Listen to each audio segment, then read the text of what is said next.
It is now 5 p.m. on Monday, October 20th, 2025.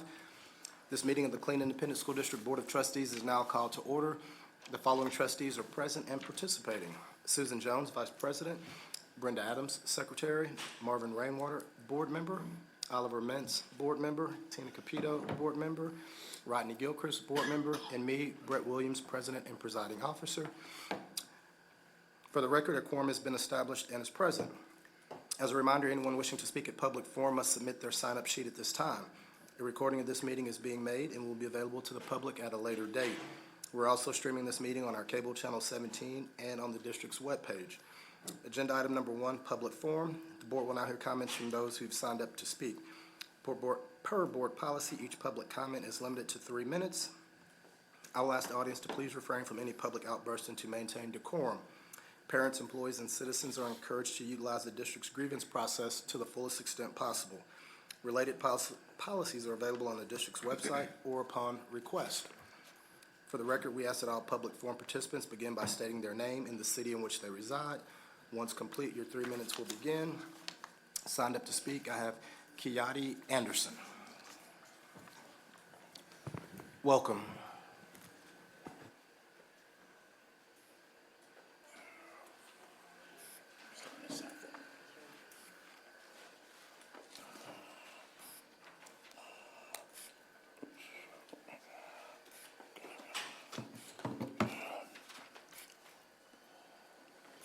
My name is Kiat Anderson. I stay here in Clean. Good afternoon, board. Like I said, my name is Kiat Anderson, and I'm here tonight as a concerned grandparent and a disabled member in this community. I'm also someone who still believes in the power of schools to build trust and respect between families and educators. But lately, that trust has been deeply shaken. After my grandson mother made her complaint, she faced retaliation. He did also. No family should be punished for their speaking up for their child.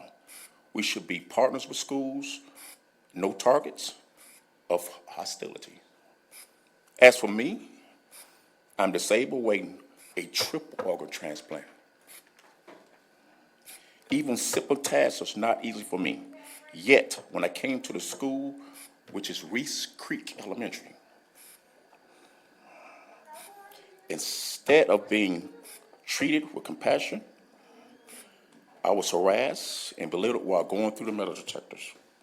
I was made to feel like a threat rather than a parent and a grandparent who simply wanted to support my child's education. And then I received a trespass warning letter. For what? For showing up and caring? I'm not standing here because I want the board to hear what I'm standing here because I want the board to hear what it feels like to be on the receiving end of that treatment. But something I want to say as a parent, I'm a good parent. I have a daughter. She graduated in 2024. She gets her associate. She graduated from Ellison. I have a child now, a senior at Ellison. She graduates. She also she graduates and get a associate. The grandparent of my grandson, she has her bachelor's and she's trying to get her master's. This is expected in my household. Respect, do what you're told. I challenge any one of y'all, go to any of my past kids, teachers, and ask them what kind of child they are. But to get belittled like I did was unacceptable. And for y'all board members to sit and let good parents like myself be done like that, we voted for y'all.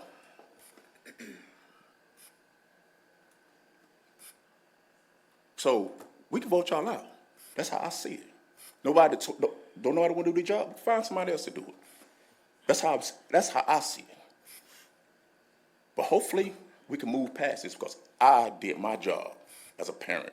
Y'all, I need y'all to do y'all's. Thank y'all. Thank you. As we have no one else signed up for public forum, we're closing public forum. Now move to agenda item number 2, which is Team of 8 training, and I will turn it over directly to Dr. Moses. Okay. Thank you, Mr. President. Good evening, everyone. It's good to be in Killeen today. It's a beautiful day. I'll sit down some. Sorry, I'm gonna get where I can see the slides here too. Very nice view. Appreciate you inviting me to do this. David Thompson sends his regards. We have enjoyed the opportunity to work with this board, work with this community. Do I need a mic for this? Will that pick us up? Okay. Some of you met my traveling companion today. My wife rode down with me today, and so she is the insurance that this will not go too late.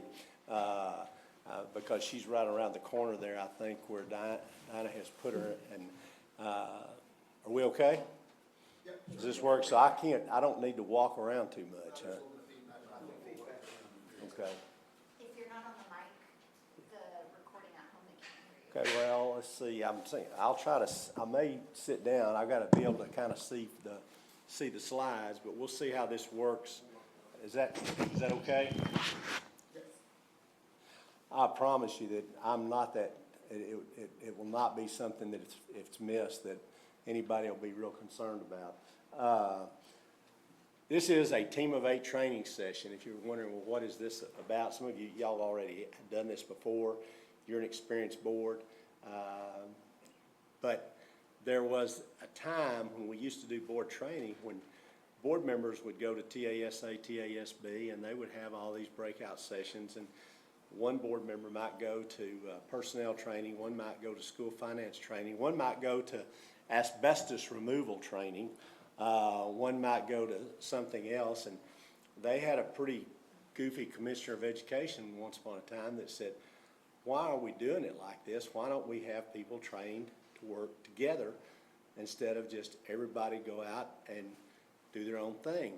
And so if you're wondering why are we doing this Team of 8 training, well, you're looking at the person to blame for it, because we had a part of the statute passed that said we'll do Team of 8 training so the board can talk with each other and work on things that are of mutual interest to you, instead of kind of just out here in silos shooting arrows all over the place. So that's kind of how we got into Team of 8.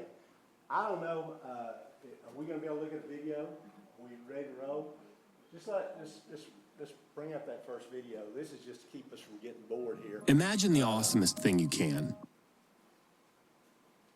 Like an automatic grilled cheese maker, or a time machine, or a time machine with an automatic grilled cheese maker. Now imagine who's going to invent it. Him? Glasses here? Whoever they are? Or maybe her? But how do kids like these become the types of people that do things like this? Maybe we should ask this guy.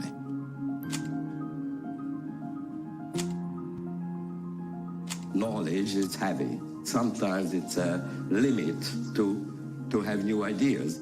That's the problem with the old schooling, because they were teaching answers. I believe questions are probably more important today than the answers. Erno's Cube is a question waiting to be answered. And when the right person finds the right question, something amazing happens. They start seeing the world as it truly is. Not a place to be memorized, but a place to be figured out, flipped, turned, twisted, and ultimately made better, forever.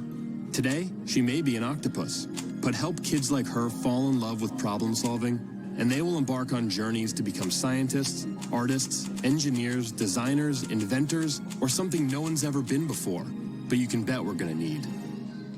That's why moments like this, go, and this, and this, and especially this, are so important. Because there are companies to found, planets to walk on, time machines to invent, a future to be made amazing. We may not know what it's going to look like, but we know who's going to do it.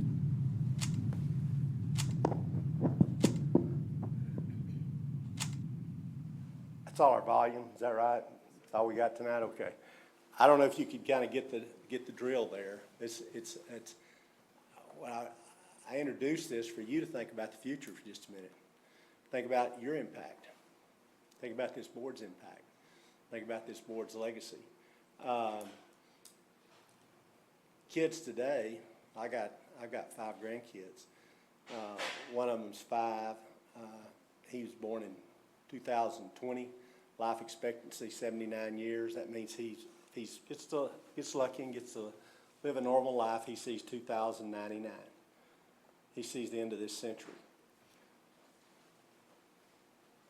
I think about, what are his teachers teaching him? What are they training him for? What are the principals doing? What's the superintendent doing? What's the school board doing? What are they thinking about? What are they thinking about? What are we thinking about the kids, over 5 million kids, almost 5.5 million kids in Texas? And the 42, 43,000, 44,000 that you have, and I know everybody's losing students in our state, but what are we thinking about? And what is the future? And I always submit to board members, you do make a difference. You're making a difference, and you may not know it until you've even given up your trust. You are trustees, put in trust of this system and trust for this community, and you will give that trust up probably at some time. I've had some trusted positions and given those up. I did notice after I left TEA and after I left Dallas ISD and after I left Lubbock ISD, those places are all still having school without me. They went ahead and they're still functioning. And some would say maybe better. but the trust, your trust that you've been given is important in the lives of the kids and the lives in their futures is a big deal. And I always like to look at that little video from Texas Instruments because it kind of gets a little reminder that this is a big impact deal. Imagine the awesomest thing you See can. if we can get out of here. In a word, how you feeling, Oliver? How you feeling tonight? Right now, a little tired, but overall good and positive. All right, great. Tina, in a word, how are you feeling? Feeling great. All right. Susan? Every day's a good day. All right. I saw a guy today, 85 years in assisted living, and I went to see his birthday today, this morning in Dallas and out in Plano, and he said, it's a great day to be alive. I thought, good for you. What are you thinking, Brad? Put it in a word. Enduring. King? Inspired, okay. Grateful. That's a good word. Brenda, Roddy? I'm excited. Excited? I like that too. Energetic, excited, enthusiastic. I'd say frustrated. Frustrated? A little frustrated? Well, okay. Maybe we can work on that a little bit. How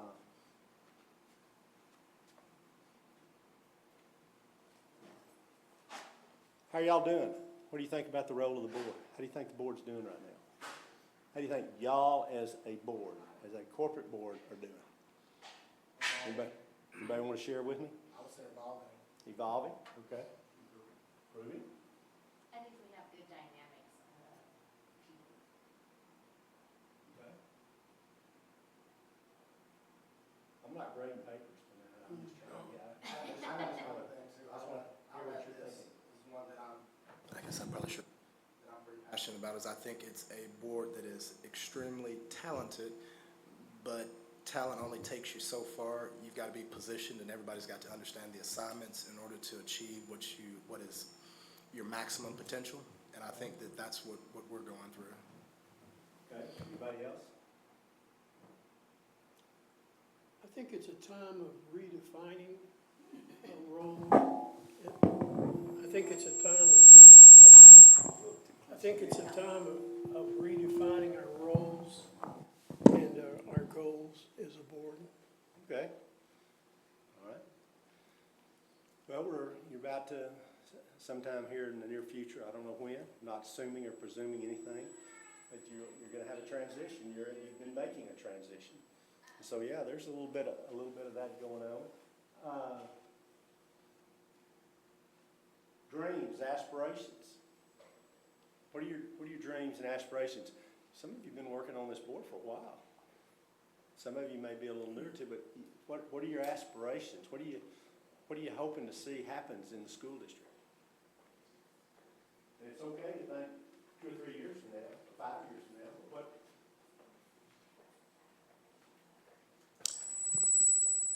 Dreams, hopes. So For me,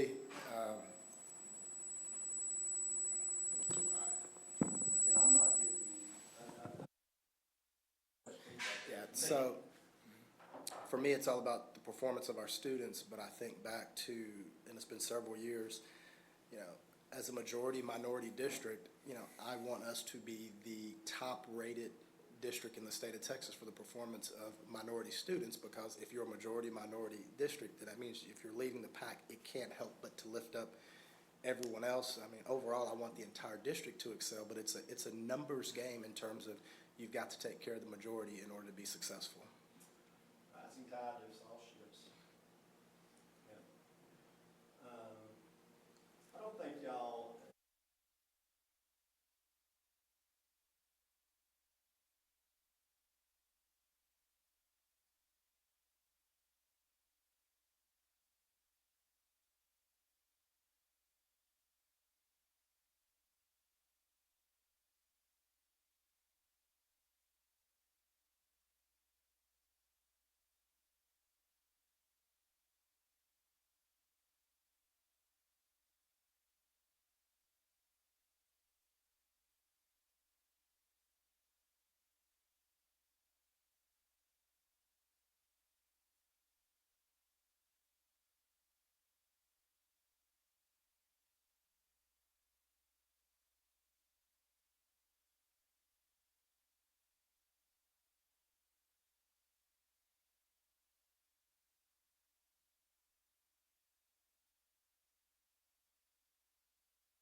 And always about charter schools and things of that nature, and I've always been of the premise that we need not worry about them, we just need to be the best choice.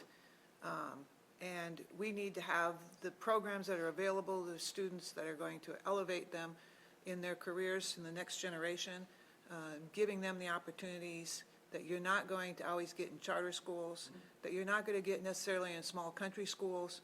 We, as a district, are large, so our break-even point is a little bit better than most places, so we can offer programs of innovation and early college, high school, and the Career Center, which is just bomb diggity. Those kinds of things, we just have to be aware and research, I guess, and just be open-minded to what the possibilities are. And then I think what my goal would be is that we increase our graduation rate. And I hate this 5-year, 6-year graduation rate thing. I want to know how many kids graduated at the end of 4 years in high school. And from that benchmark, increase it, a few points every year until we can have 98% of our students graduating at their 4-year mark. That would be what Susan Jones's goal would be. I like the aspiration. I'd also like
in today's industry where everything's moving so fast, you're only as good as your last decision yesterday.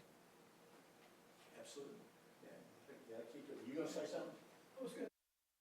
Board to realign their focus from the boardroom to the classroom to produce the things we just talked about in terms of excellent student performance and quality of teaching and those kinds of very important things. It's a big hurdle.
Run. You want to give me something else, okay?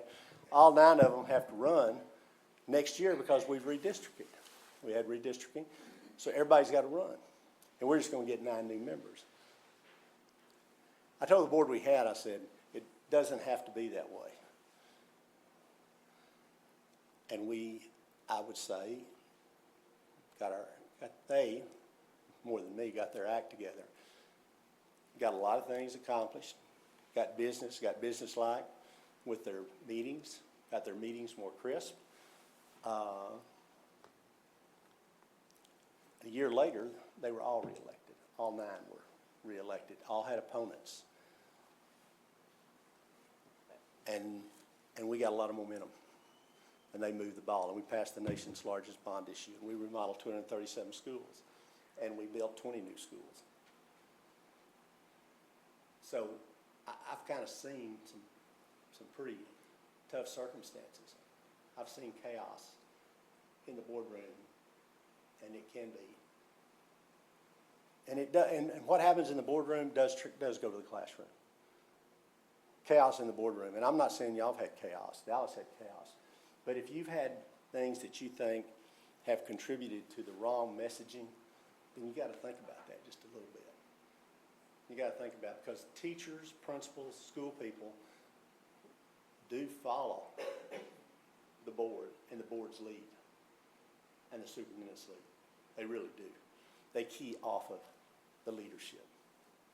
They key off the district leadership. And if the district leadership is organized, thoughtful, planned, and stays at the policy level at some pretty high-level stuff to make the district better, people will get behind that and momentum will be gained. You will get traction on that. What are you doing right now? What's the district doing right now that really pleases you? What is it? Say, this, boy, we are knocking it out of the park on this. What comes to mind? Anything that you just, I don't know if it's anything in early childhood or what? Yes, sir. I would say our district is trying very, very hard to present the correct curriculum that our students need for better performance on the test. It seems like there's been a lot of energy passed on from these central folks down to the classroom. Okay. And some real good structuring to make that performance work. Okay. So I think that's exciting to me. Great. Yeah, the standards matter. And this Commissioner of Education is big on what is what's in the content. What are the standards? And that's probably a good place to focus and to stay tuned into. What else? What else do you think we're really doing well here, Tina?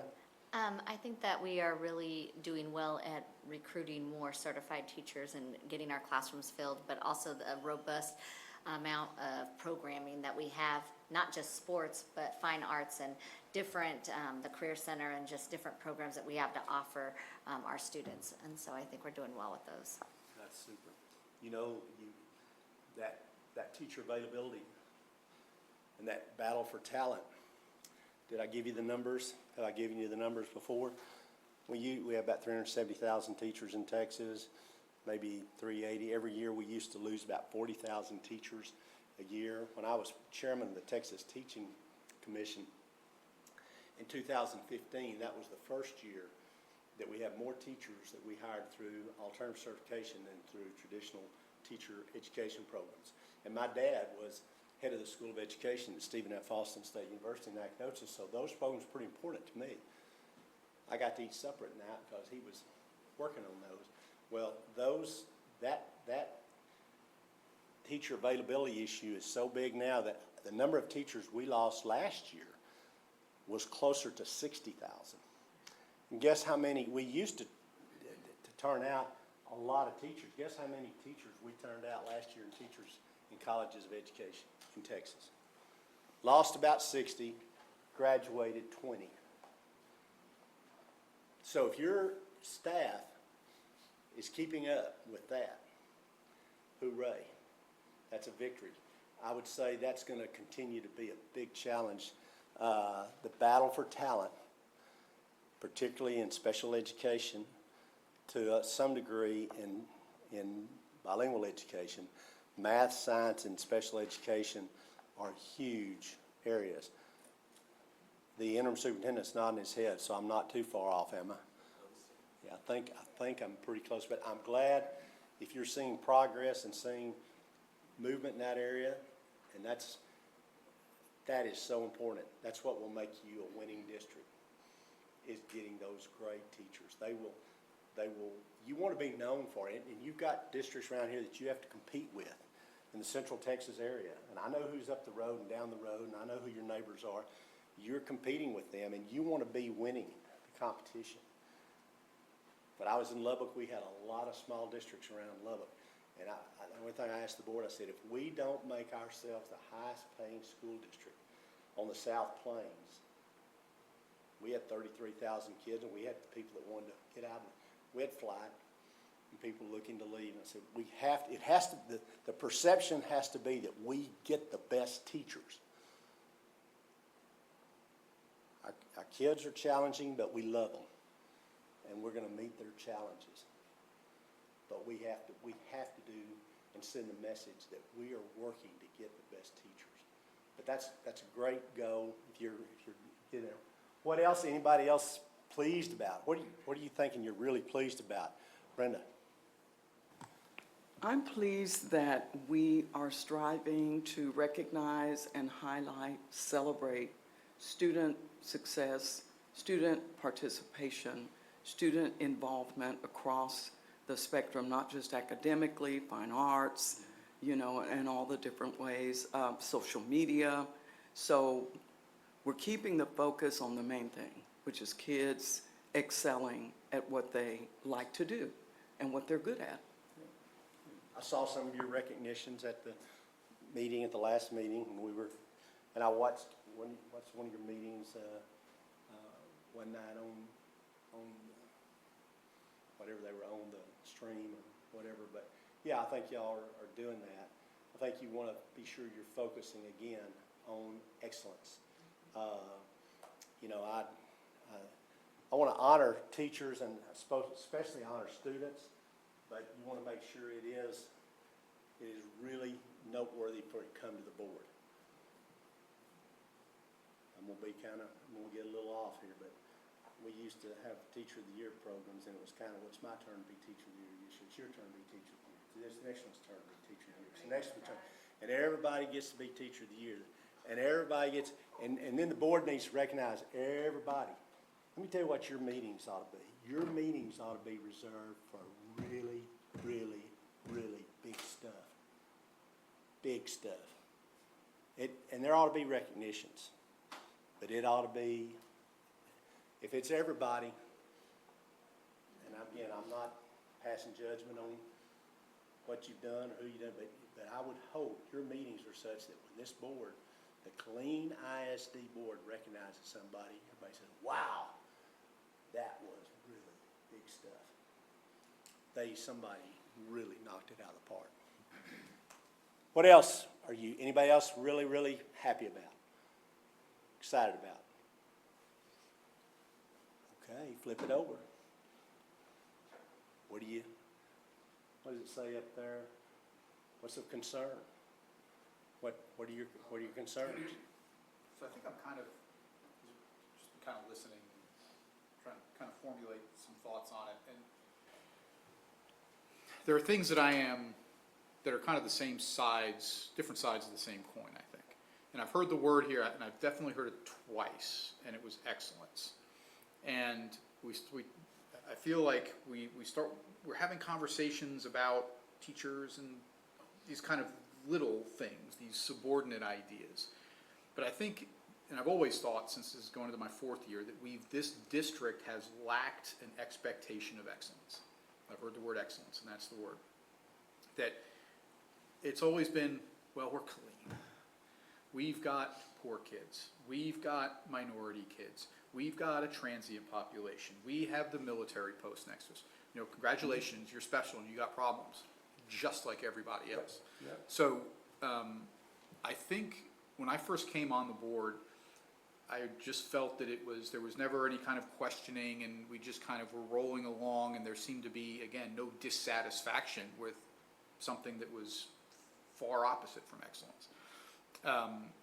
So this board, and I think, and I understand my role, and I do a lot of it, is kind of being a little bit combative and pushing back and asking questions and having a part in board meetings that go to 1 a.m. I think we're at a point now where we're starting to kind of come around the corner of the circle, where change is okay. conflict is okay, we respect each other, but we've gotta have that, right? We've gotta have that tearing and kind of wrestling with ideas. Well, now I think we're coming around a corner where we've kind of got to get back to what's a norm, and what's healthy. We need some leadership that's going to make that happen, but I think structurally we've done some of the groundwork to allow us to grow, and I never felt that was happening before. So I'm pleased that we're doing it. I'm concerned that it's not happening as fast as I would like, but I understand that takes time to do, so. I hear you, and I would concur that you probably have to have a little bit of difficulty. Maybe some pushing and shoving. I don't think you can sustain that for a long time, because I think people will leave if they think again that the boardroom can't ever find a place to settle out. I think it's hard to keep teachers, hard to keep principals, hard to keep leaders. I think you do have to have some tough, courageous discussions sometimes, but I think you have to be very thoughtful and very picky about what it's going to be about.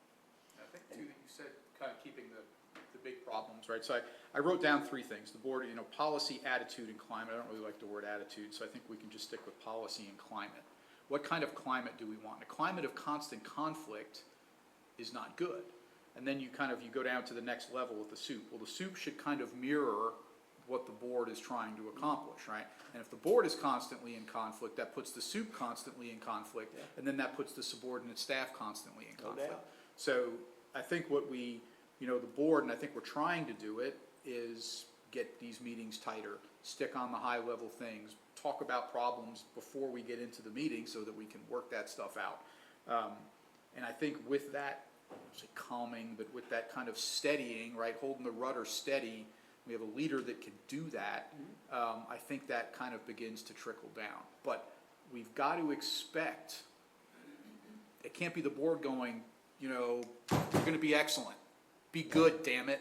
And that doesn't work, right? So I think we've got to kind of build that culture that the board is working hard, that we have leaders that reflect that, and that we should expect that. I mean, I was in the Army units, it wasn't like, oh man, sorry, can't do that. Well, you gotta do that, right? And you're gonna figure out a way to do it and do it well. And I hope that we get down that road. I think y'all can, but I do think you have to work at it, and again, and have some, and maybe tough discussions, maybe, as I say, courageous discussions, but they have to end up in a constructive place. Can't stay destructive. I do worry, and I did when I was in Dallas, I did when I was in Lubbock. I wanted to have frank discussions, but I wanted to make sure that what our teachers saw and what our staff saw was that we wound up, we might have some disagreements, but we wound up at a place where where the district was going to move forward, where we were going to get good things done. And you have this, I don't want to just promote groupthink, that we all got to come together and all got to think together and we all got to raise our hand and vote. There's always this debate, should our board, or not anonymous, but are unanimous votes desirable? Another bird walk. Dallas Morning News editorial board. Second largest newspaper in Texas called and said, hey, Mike, come down here. I knew him from when I'd been commissioner, so I went down there to see Hank Tatum, and Burl Osborne was the publisher, and saw all these people. They got down there and said, hey, man, this board is keeping us from having economic growth. I said, well, what do you mean? He said, well, we were in competition for a $2 billion company with about 2,000 jobs with Atlanta. And Atlanta, Georgia, their Chamber of Commerce took videos of our board meetings and used them in a video to show the company, and used them against us. And we lost the company, and we lost all those employees. And you guys are terrible. And you need to go down and get with the board, and y'all need to get your meetings pulled together, need to get them better organized. You need to get them where the public doesn't see constant strife, and you need to bring people together, Mike. Well, we rocked along there for about 2 or 3 years, and We have 9 members on that board, and we got a lot of 9-0 votes after a lot of discussion and good discussion. We got a lot of 9-0 votes. Every now and then we had 8-1s, every now and then a 7-2. It was okay. And sometimes the board members even call me and say, hey, Mike, I need some more discussion on that item tonight. I don't want to put that on the consent agenda. I need to hear what the rest of the board thinks about that. Okay, thanks for letting me know. Appreciate it. Or, hey, Mike, I just don't think I can get there on this recommendation. Okay, but most of the time, I'm gonna get there. Dallas Morning News editorial board called me. Come back up here and talk to us. Mike, all you got down there now is a rubber stamp board. I said, come on, guys. Come on. We were in here 2.5 years ago, and you were fussing that they weren't working together, and you were losing economic opportunities and economic growth. And now they're working together, and you want to fuss about it. Were we selling newspapers, or are we trying to work together to try to educate kids? What are we doing here? I think tough conversations are okay. But there has to be a coming together. Yes, Brenda? I think one of my frustrations also going into year 4 is dealing with our time as a board on task. And sometimes I'm feeling frustrated that we don't have enough time to talk about things. And the time that we do spend in a meeting, I just feel like it needs to be more efficient. It needs to be more effective. And I'm not sure how we get there because there's so many challenges. You look at an agenda front and back, and we're moving towards gathering more consent items, which is good. But I just think we need some more norms or structures that might help us so that our meetings are more organized, they're more timely. And then the things that are really urgent for us to talk about, I think everything else squeezes it out. We don't get a chance to talk about those things. And Are y'all having 2 business meetings a month, or? We're going to every other week. Now, when you say 2 business meetings, as of right now, it's a workshop followed by an actual meeting, but I kind of consider it 2. Whenever we come together as a body, I consider it a business meeting, but for the purpose of voting right now, it's every other meeting.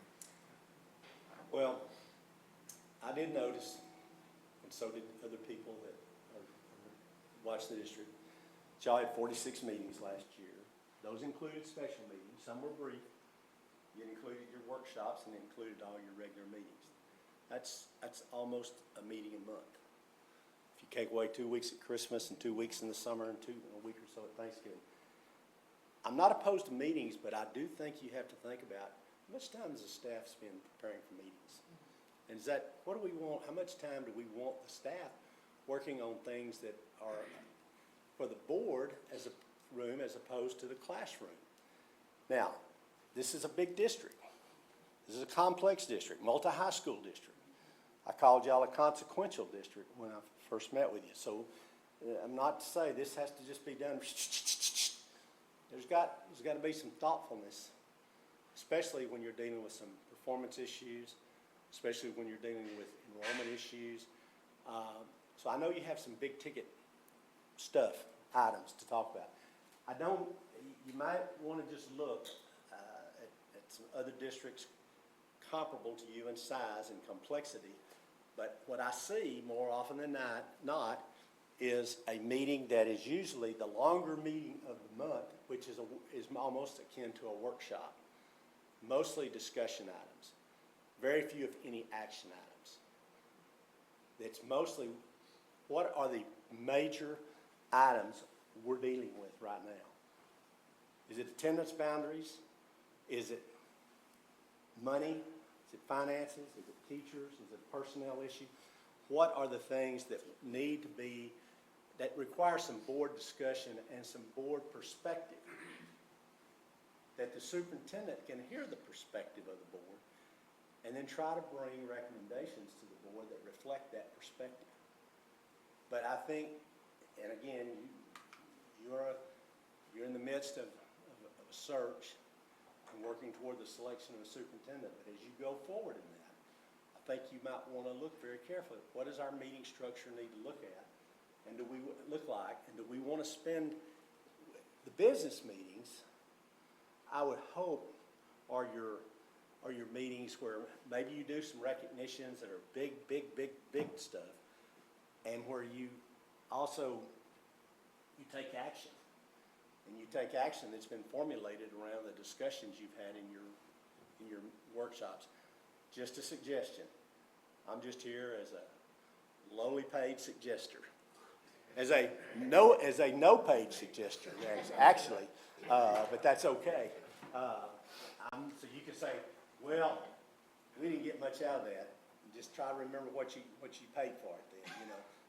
But I think you might want to think about that structure with your new superintendent, and think about, how do we really want these meetings to work, and how do we get to the big ticket items in a thoughtful way, so that our perspective as a board is that we really have the time to discuss it and don't feel rushed. Now, I'd say those meetings, when I used to work on those, we might have those last 2.5, 3 hours. But when we got to the business meeting, the board usually knew what it wanted to do and was ready to take action.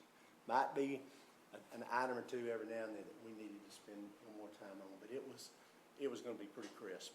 And we were going to present a very professional board, a very crisp board. Another comment, Tina. I think that part of my concern is we do have a lot of high-ticket items right now. We have a superintendent search, we have optimization, possible school closings, we have teacher shortage like everybody else. But I think my concern really is the perception of our community in some of this, when some of it is a Texas-wide thing. It's not necessarily just a KISD issue. And many school districts are closing schools or cutting budgets and having teacher shortages. And so some of these big ticket items, I think my concern, but I'm thankful this board makes big, bold decisions. Kind of like the Yonder Pouch. They brought it to us to do two pilots, a high school and a middle school, and this board said, nope, let's do every single high school and every single middle school. And we did it all right then and there. So we're willing to make those bold decisions, but there's going to be a lot of hard decisions that this community is not used to because of school closures or rezoning or teacher, just things that are going to happen. Not that anybody has to lose a job because we are short teachers. We got plenty of jobs. We need you. We need everybody. But it's just that perception, and I think even for the staff as well, these are education problems. Yes, KISD has unique problems, but a lot of these big problems are educational. Well said, and I would say you also point out, this is a very, very difficult time to be a school board member, and a very difficult time to be a school superintendent. That's why we have a lot of turnover.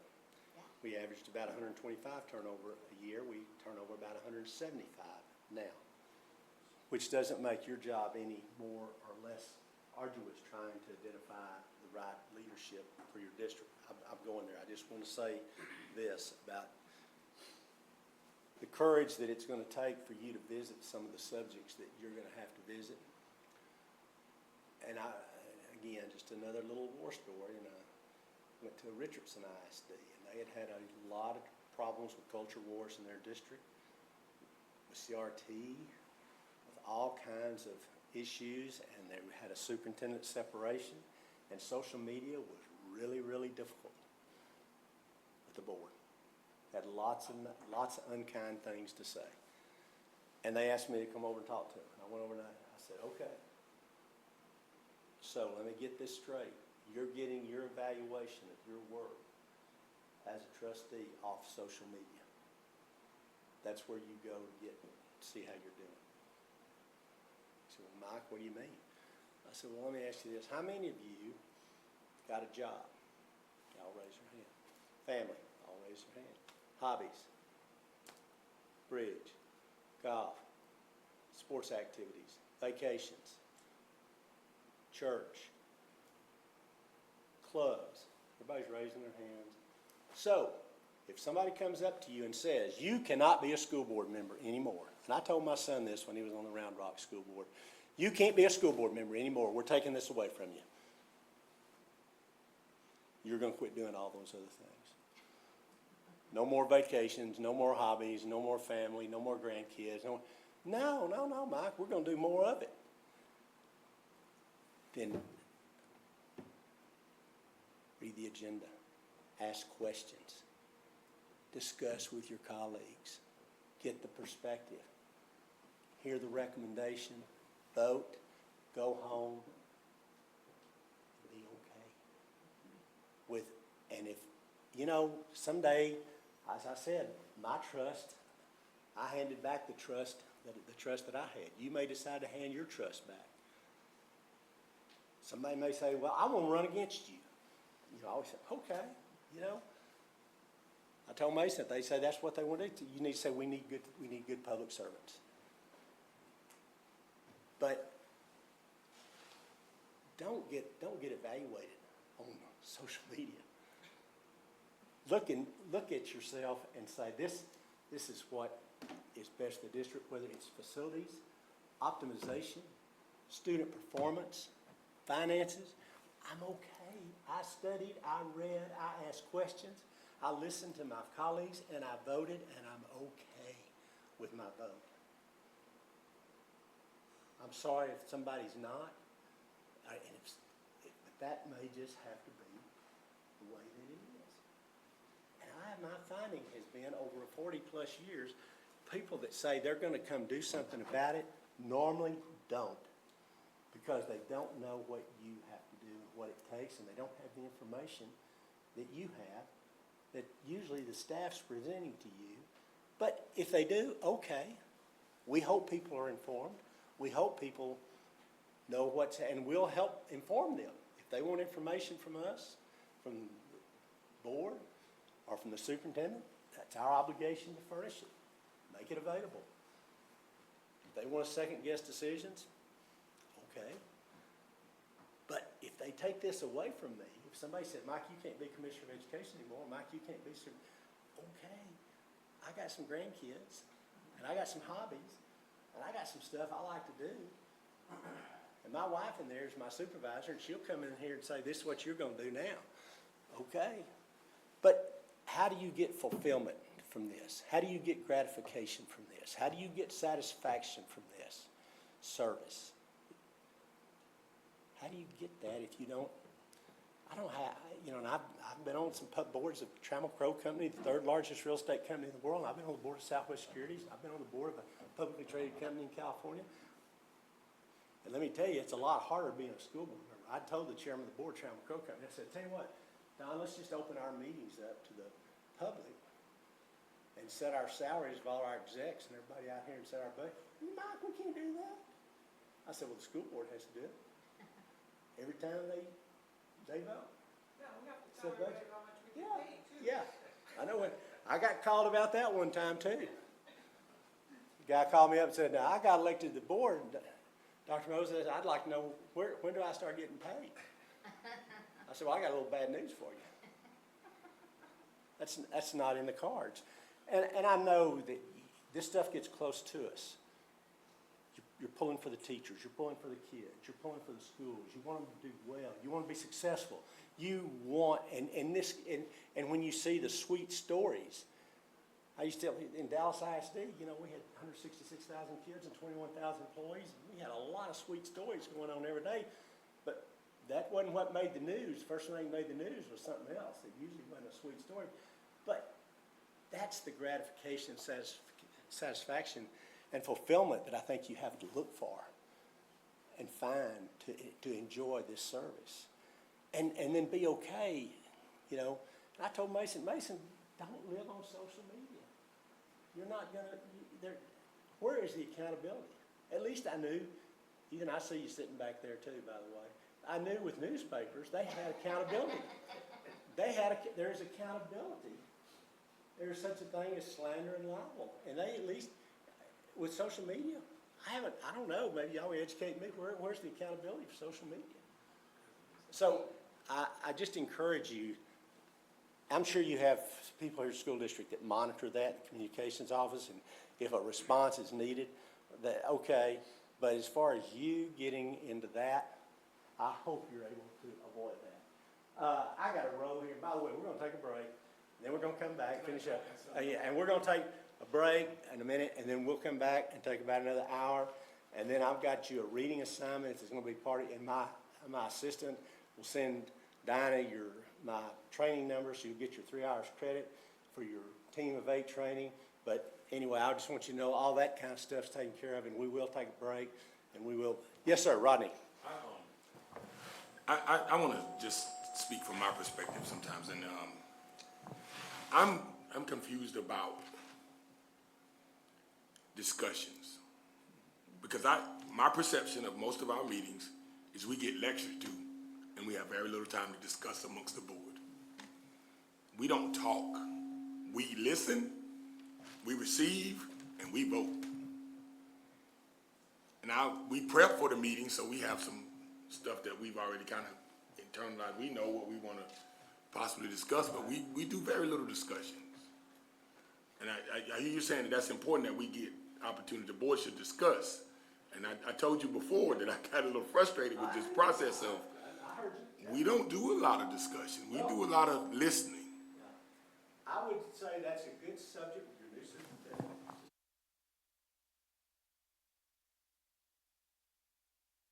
How's the board perspective going to be felt? That's the reason I think meeting organization is important. What do you do at those meetings? Do we have some workshops where that's what we do? We get to offer a perspective, the board perspective. Now, you know, that's the reason I don't want to do all the talking, and I'm asking y'all questions, because listening is still pretty important. I drove down here, it took 2 hours and 15 minutes today, and I got to do a lot of listening. But it was needed. It was needed. I needed it, and she was nice about it, very sweet about it. She's a former teacher, former second grade teacher. A couple of y'all met her. She's a pretty sweet gal, and I love her to death. But she does, like, she will coach me, and that's okay. I need it. But listening is important. I'll just give you an example. We had those focus groups, and y'all had good focus groups. We had good people. Hope you got to read some of the notes and some of the things they said. But we asked 4 or 5 questions, and everybody got to speak at least 4 times. And I think we had 16, 17, 18 people in each group. As I said to them, so 64 comments were made in each group. And so everybody got to make their 4 comments, 4 or 5 comments, 4 or 5 times during that hour and a half, hour and 45 minutes. But they had to listen to the other 50 some odd. So listening, it's okay for us to listen, and we should get to speak. Everybody should get to speak and get your perspective. But I think, Rodney, I hear your frustration, and I would simply say there's a learning opportunity, a learning moment, a teachable moment here for the board and a new superintendent to set up a structure that allows for the superintendent and staff to hear board perspective. I also will tell you, I heard board perspective a lot, and sometimes I had to say it in the most loving way that I could. I don't think this is going to be good for our district. But I respected the board. I also made a deal with my board members. I won't tell you how to vote, ever, if you don't tell me what to recommend. I'm going to recommend what I think is best for our kids and best for our community and best for our schools. You then vote what you think is best, and when we walk out, it's done. I'm going to do what the board has voted to do. I hope my recommendations are going to be solid enough to warrant your approval and your blessing, but I understand that may not always be the case, because there is also a theory that I live with, that all of us know more than any one of us. That includes me. And the superintendent has to be that way. That's why we have a board that collectively offers a judgment and a perspective.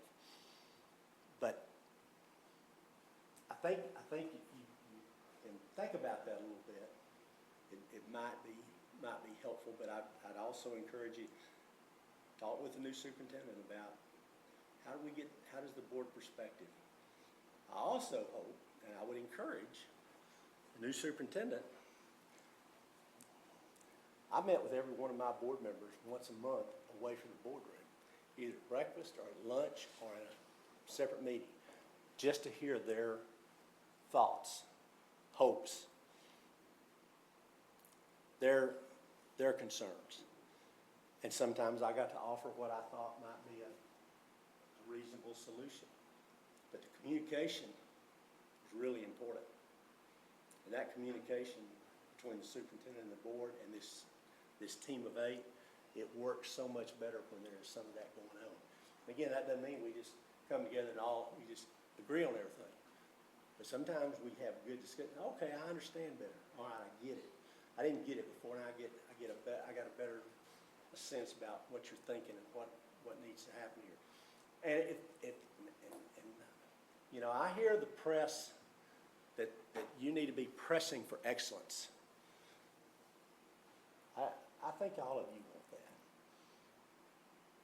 Oliver has articulated that, but I don't hear anybody saying, now, you know, talking it and walking it's two different things.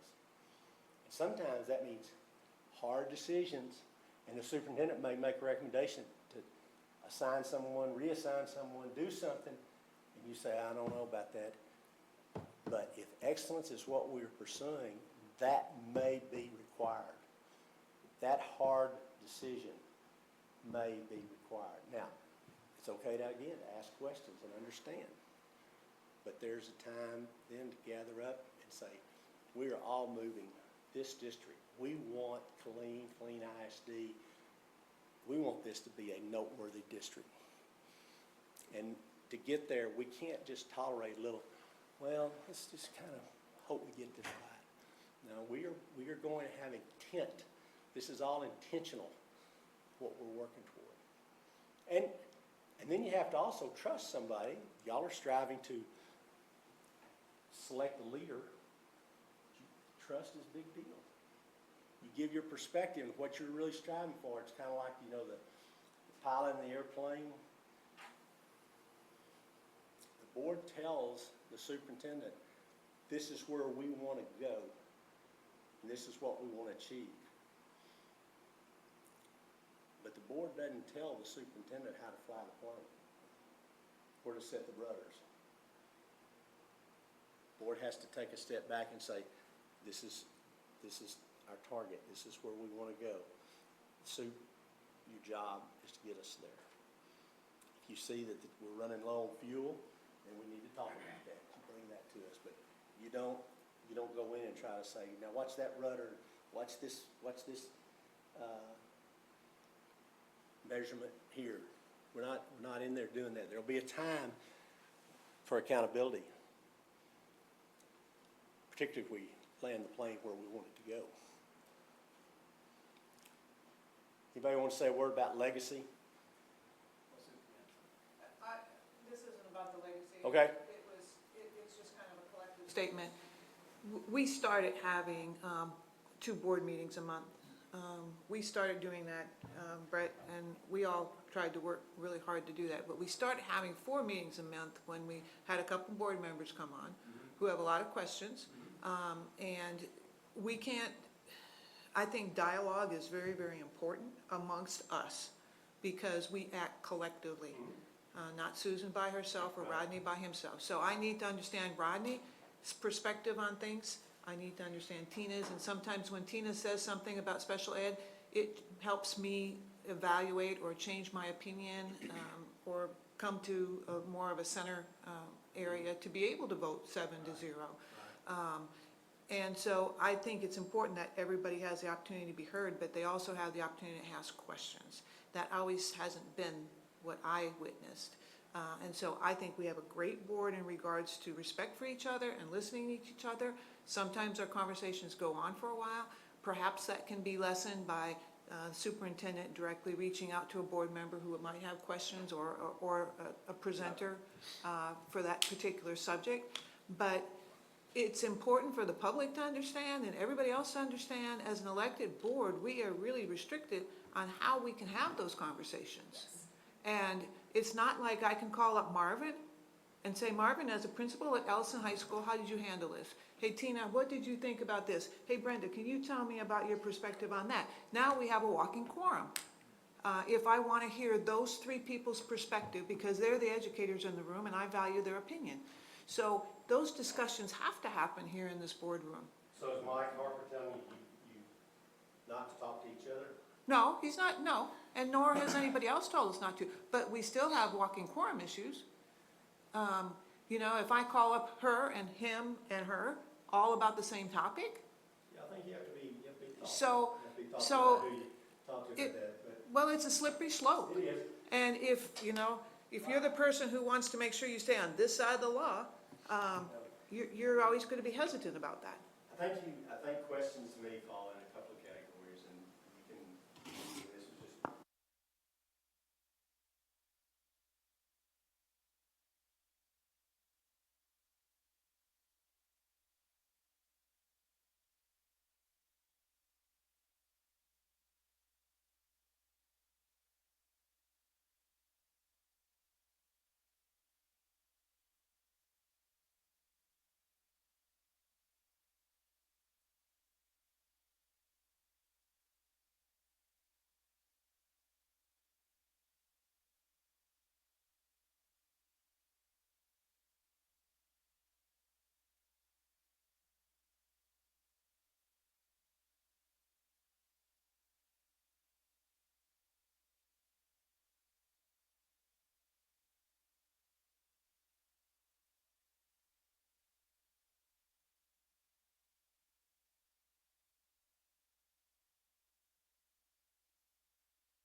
And y'all have to be the judge of that. There's not anything I can give you on that. Mike, let me add Yes, one sir. thing. Yeah.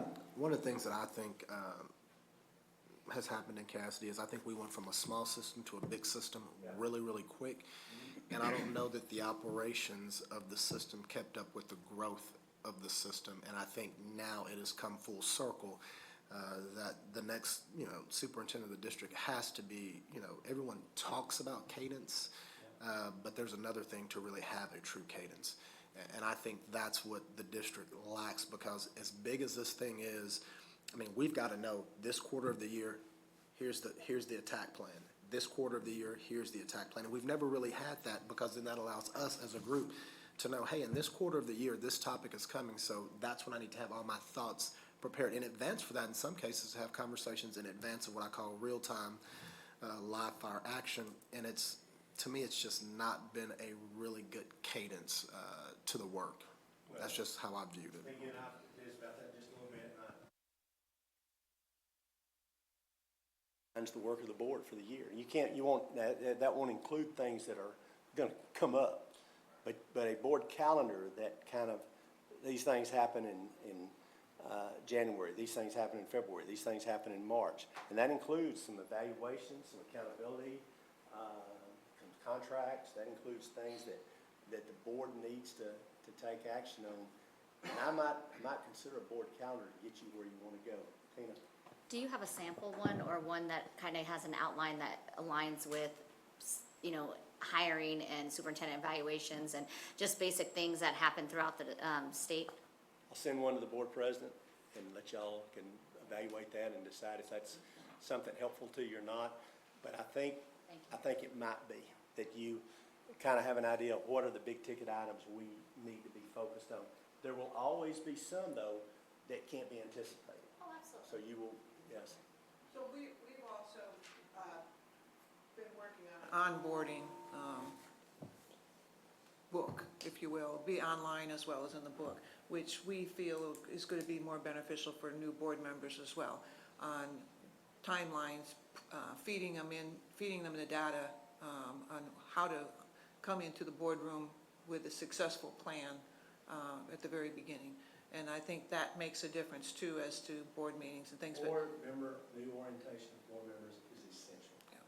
And I would hope the board president and the rest of the board, but particularly the superintendent, I brought new board members in and I had them usually spend, they'd give us as much time as they'd give us, half a day, and I'd usually introduce them to the cabinet. I'd give them probably 30 minutes with each cabinet member, and then we had an onboarding orientation plan. I would strongly encourage you to have that and have it, and y'all have board operating rules? Get that in board operating rules if they're not already there, about how we're gonna bring new board members on. Is it in there? We've added some of that in recent Yeah. years. Let's do this. I've kept you here about an hour.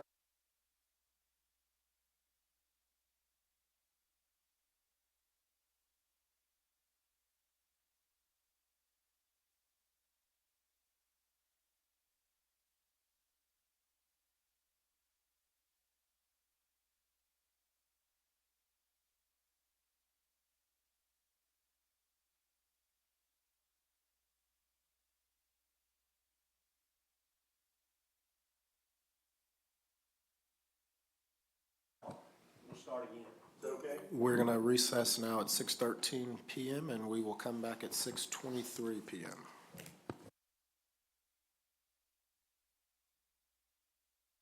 Now, it's 6:23, we're coming back from recess, and turning back over to Dr. Moses.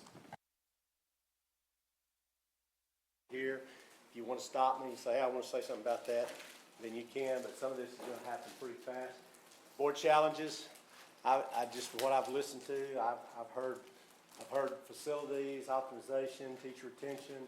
We talked a little bit about social media, and I hope that I wasn't being flippant. I wasn't trying to be flippant. I just think you have to get to a point with that you can move on without spending too much time on that. Email communication is really important, especially before you hit send. I don't know how many times I get calls from superintendents, board members, usually weekly. Dr. Moses, I hit send before I should have thought about that. I said, yep. And you have to assume everything you're saying and everything we're saying in here, everything I'm saying, I know is subject to public information. So you want to be thoughtful about emails and email communication. Board dynamics, officers and committees, that's really important to a high-functioning board. I'm okay with committees. If you think they are really, in Dallas, we went to 2 meetings a month. We had the big meeting, which was a committee, we call it the Committee of the Whole meeting. Committee of the Whole meeting might last 3 hours, and on a bad night, it might last longer, but not long, much longer than that. But that Committee of the Whole meeting was when all the items for discussion that we wanted the board's perspective on, we did that. Our other meeting of the month was a business meeting. That's where we were going to take action. And if we weren't ready to take action, we didn't put it on the agenda. If we needed more time for discussion, then we took more time for discussion. Sometimes you say, well, we ain't got much time for discussion. The state's fixing to do this, or we're fixing to or the appraisal district's fixing to do this, or we're fixing to have to.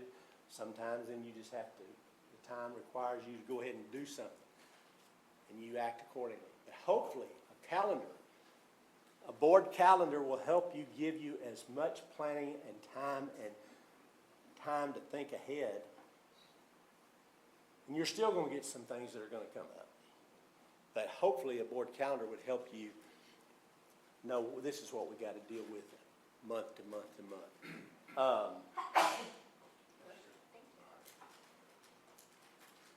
trust factor is everything. I assume everyone here lives in the Killeen ISD. I assume that everyone here wants what is best for Killeen ISD. Whether it's Killeen, Harker Heights, or where, and which high school district is, I assume we are all here because that is what we want the best for. So therefore, I may disagree with any one of you, but I trust you that you care about where we live and you want it to do well. You want this school district to do well. I think we do that. What's that? I think we have that. Good. I mean, like Good. the trust, I think that part isn't our problem. And it does require sometimes sticking together then. Yeah. And the internal attacks are another. And the working together. And are you a broker for the system for everybody else? Or are you a community volunteer? I hope that you're a person giving service. I told Mason, I said, Mason, if you try to become the broker for all your friends that want to call you up and tell you what they want the system to do for you, you're going to be a very unhappy board member. You don't help them learn how to access the system. This is a system, has a superintendent, has assistant superintendents, has directors, has other people, has principals. The system, now, when people would call me, I'd say, I don't mind you starting with me, but if you start with me and I give you a decision you don't like, you only got one place left to go. That's to the board. Why don't we try to get you to the teacher or the principal or to the right place and get the situation resolved if we can? Oh, okay. Sometimes I know you have to maybe ask people, this is where I think you need to go, what you need to do.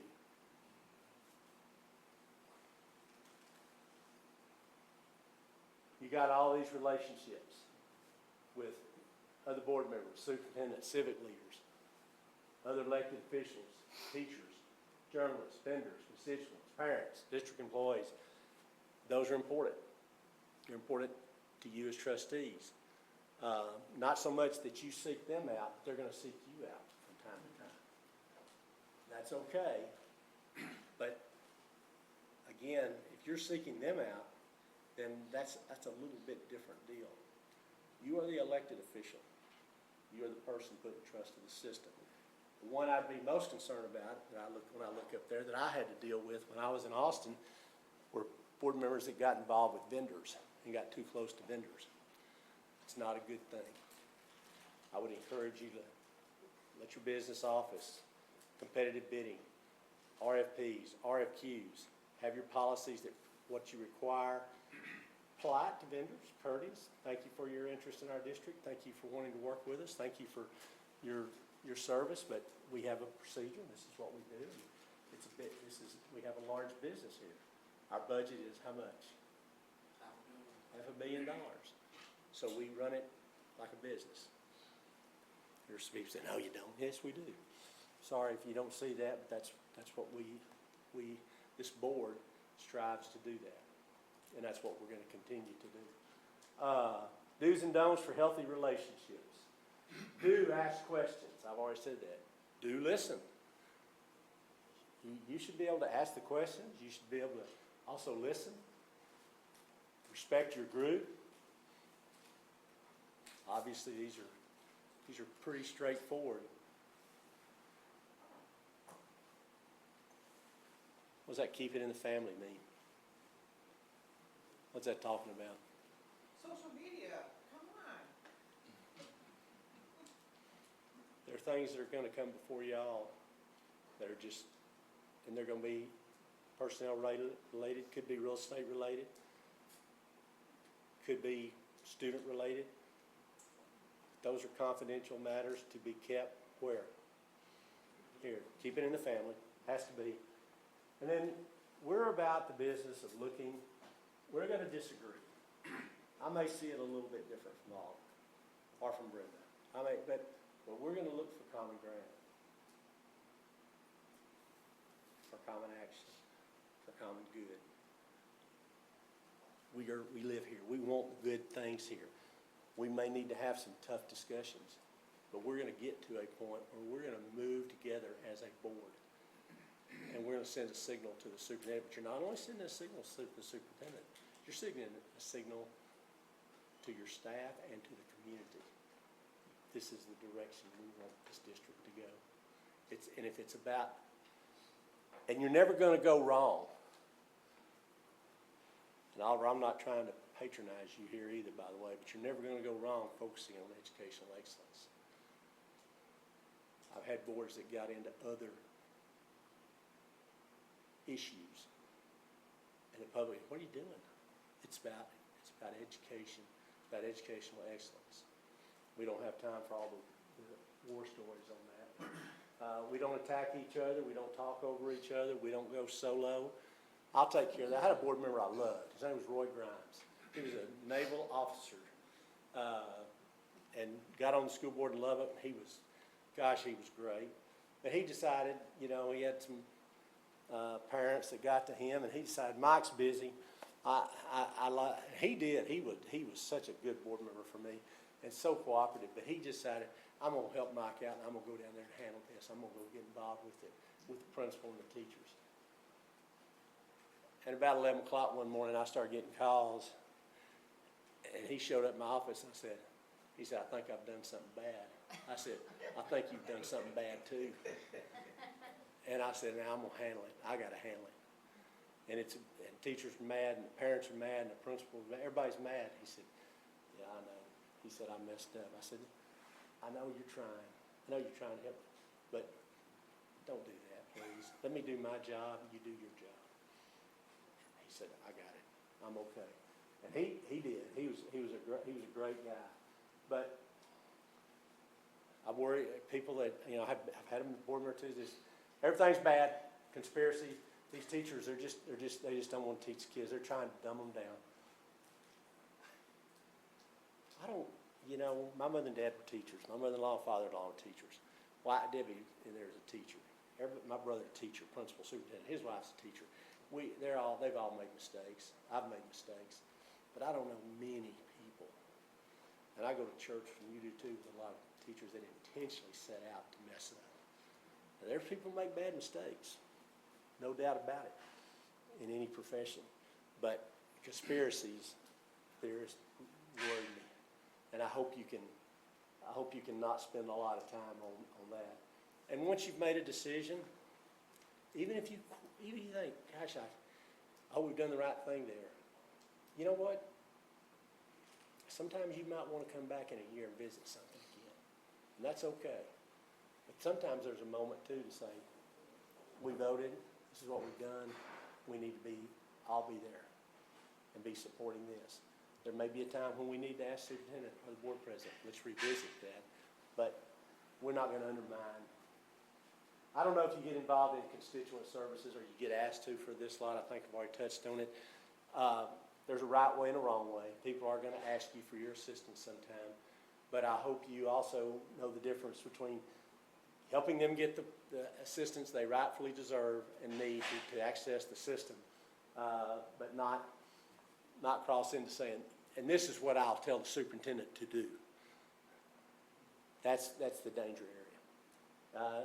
If you prescribe the action that needs to be happening, then you know what that means, that you're kind of, you know, I've asked, a board member told me, I want to name the high school principal at this high school. I said, okay, if you do that, talk the other board members into it, you're willing for us to let you be the person accountable next year when the performance comes out for that school. Well, no. I said, well, hold up just a minute then. Let's do this the right way. Let's do what we need to do.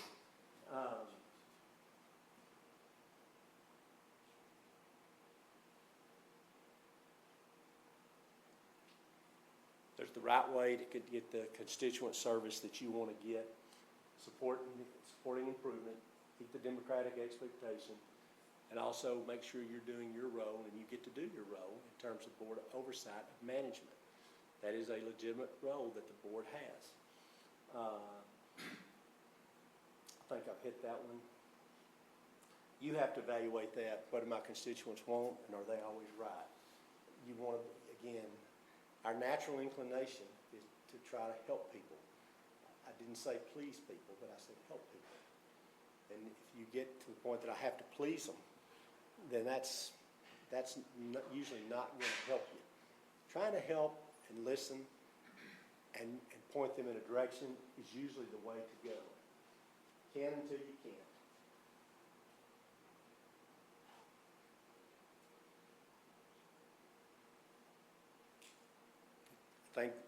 That number, second bullet, you don't, if you recommend a response, there is a time for you to hold the superintendent accountable for the operation of the district. But if you prescribe the responses, when that time comes, then that accountability is a lot more difficult. So I think you want to be careful. Again, I would, as I said to you, asked my board members, I said, I'll never tell you how to vote. Just please don't tell me what to recommend. And then you evaluate the recommendation and you make the decision on the recommendation. And I will respect that. Superintendent needs to have a system set up, and I hope you have a board policy, I'm sure, on complaints and on grievances, and hopefully that's set up in such a way that a speedy resolution can be found.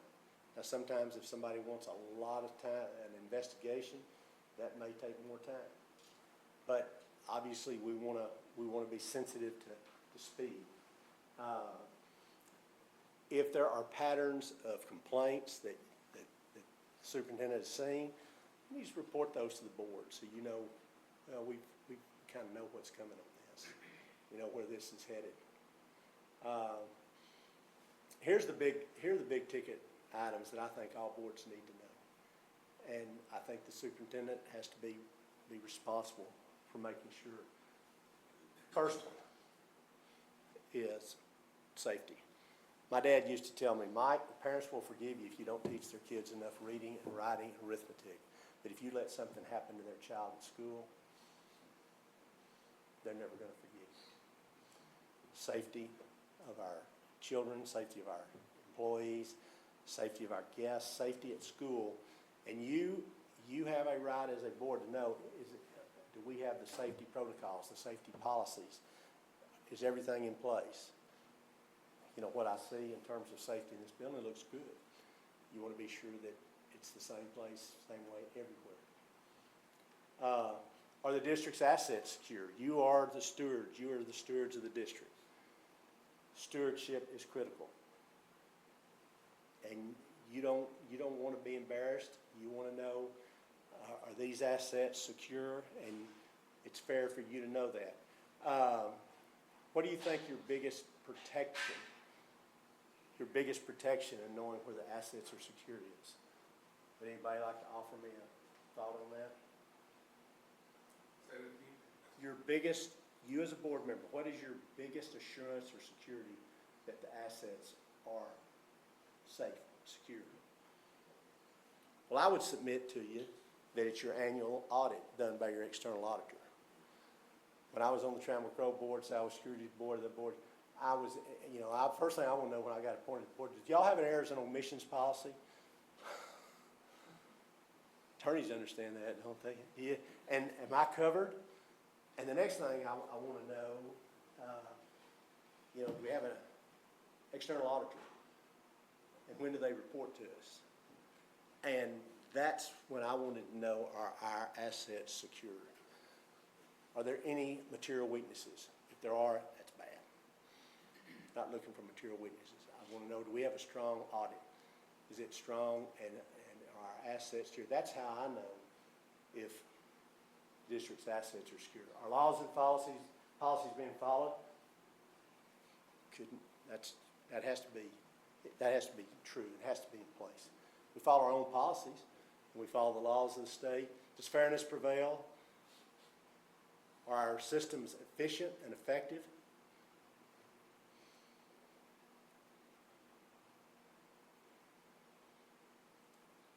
Dr. Davis, as interim superintendent, do you see anything up there that I've left off that it's not fair for the board to know? I think those are high-level issues: safety, finance, fairness. Are we following our own policies and laws?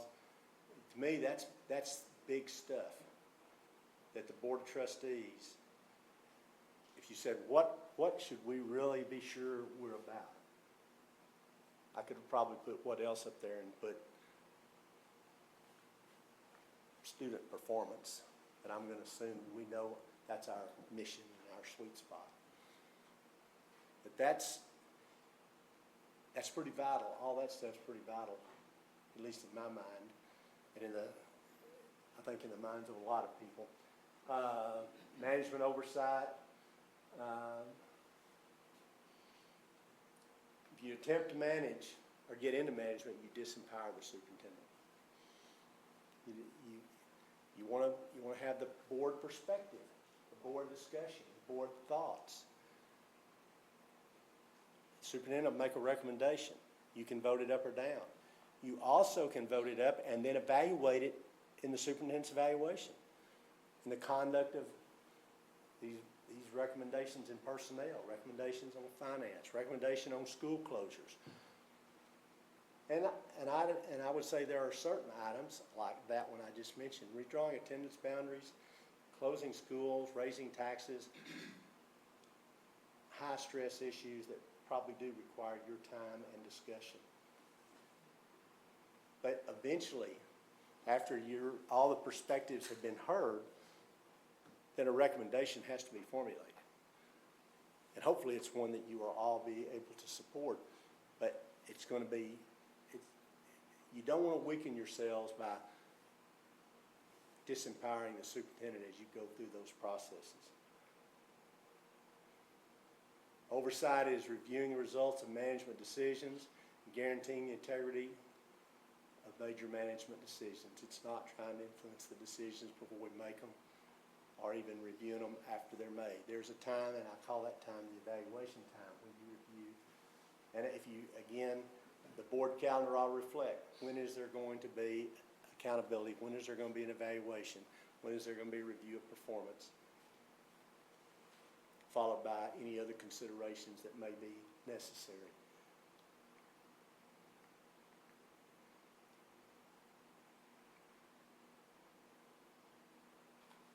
Hopefully, you're going to continue to be concerned about the whole system, all the activities in the system, and not individuals in the system. It's plenty fair to report concerns to the superintendent about individuals, but I don't know that you want to try to get involved in any other action. Again, you evaluate the superintendent on how personnel is handled and how personnel actions are resolved.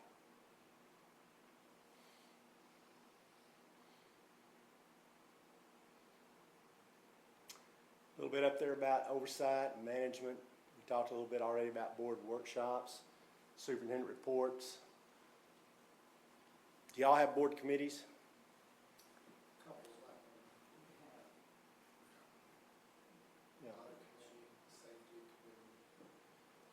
And two, we have a legislative committee. I think there's 3 standing committees. You know, again, information, it's not any, you get to do as you please. We went to committee of the whole instead of individual committees because we had found that people on the finance committee might know things that people didn't know, or people on the personnel committee knew things that people didn't know, or that people on the facilities committee knew things that other board members didn't know. I wanted all the board members to know everything that we were considering and contemplating and needed to be. Once you you get information silos if you over-rely on committees. That's y'all's call all the way. It's just something for you to think about in terms of how you may want to strive as you move forward. If they work for you and you think that's the way to go, a lot of committees, that's fine. But I think that many districts have found that committee of the whole makes sure that we see everything and everybody sees what they need to see.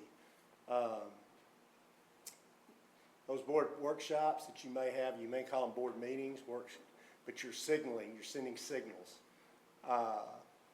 You're preparing, you're reading. You may have discussion, but you don't necessarily have to take action. You may want to say, I don't think we're quite ready for this yet to take action. Let's let's see this on another agenda, let's talk about it some more. Now, if you're, and again, you get into time constraints. Sometimes you know, but the superintendent needs to help on this, and certainly the board needs to be watchful. Let's watch our calendar.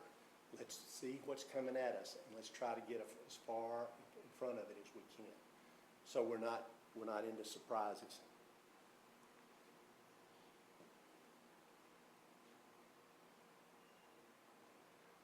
I'm flying right now because I've already said about board committees what I really want to say to you about that.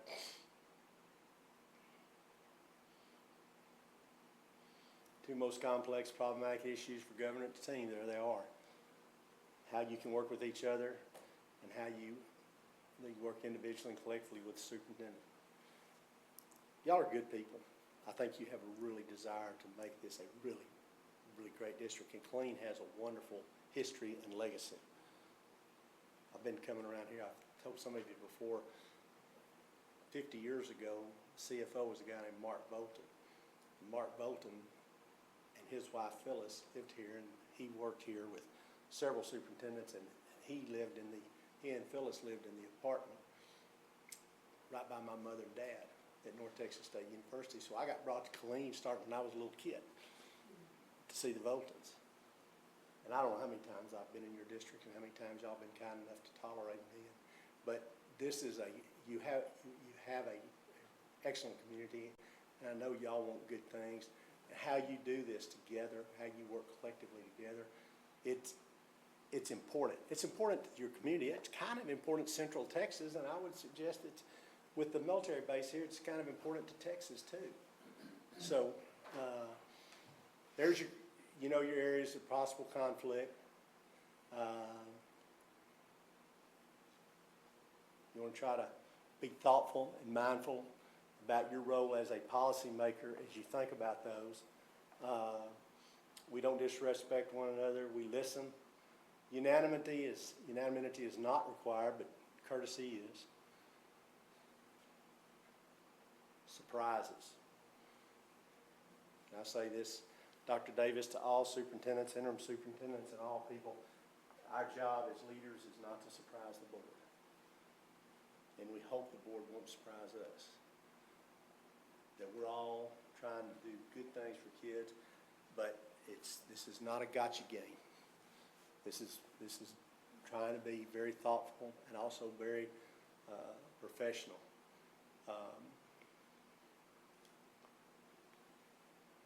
You have three great levers of power. The first one is the selection of your superintendent. That is the moment that you are entrusting someone to lead. And again, leading requires humility.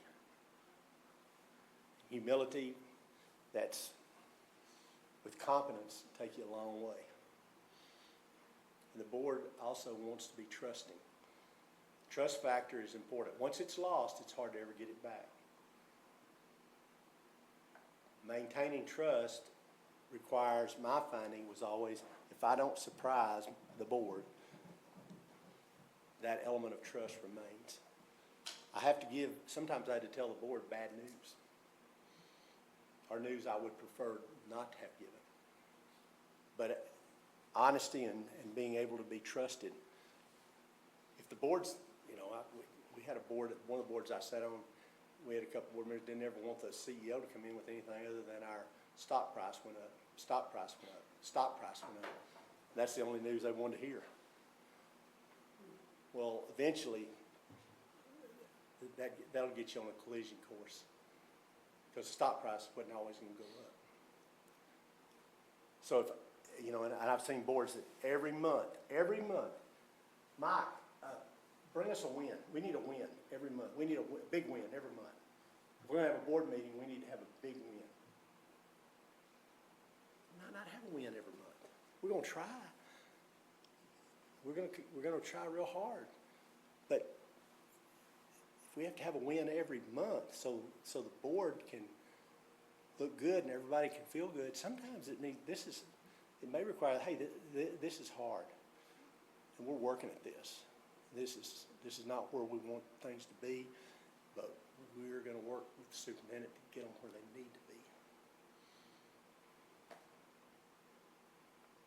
Your policies and your public engagement, those are big levers. Those are your big, big levers that you have as a board. So you say, well, I don't know, board, I don't get to do anything. No. It's where you go and look for where you, I'd have board members say, I don't like the way we're doing this. I said, let's get the policy book out. Let's look at what, you want to change this policy? Okay, we need to have a discussion with the board president. And then we need to put it on the agenda, have a discussion about it, and then move it to action. That's your lever. You got a big lever there. Now, if somebody says, I want it right now, instantly, this minute. Well, how big a system is this, and is this system going to respond to instantaneous movement? I would say doubtful. And I'm an impatient person, by the way. Fortunately, I'm married to a very patient lady. But I'm a person that I found I better have a sense of urgency. I suspect King has found that too in this job. You better have a sense of urgency. Now, that doesn't mean, though, that everything responds to just a jerk. That doesn't mean, that because I didn't jerk the system that I wasn't impatient about getting improvement in the system.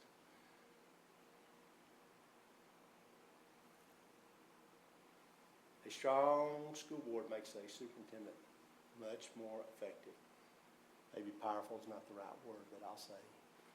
And a strong superintendent makes a board powerful, more effective. We want to be strong with each other as we work together.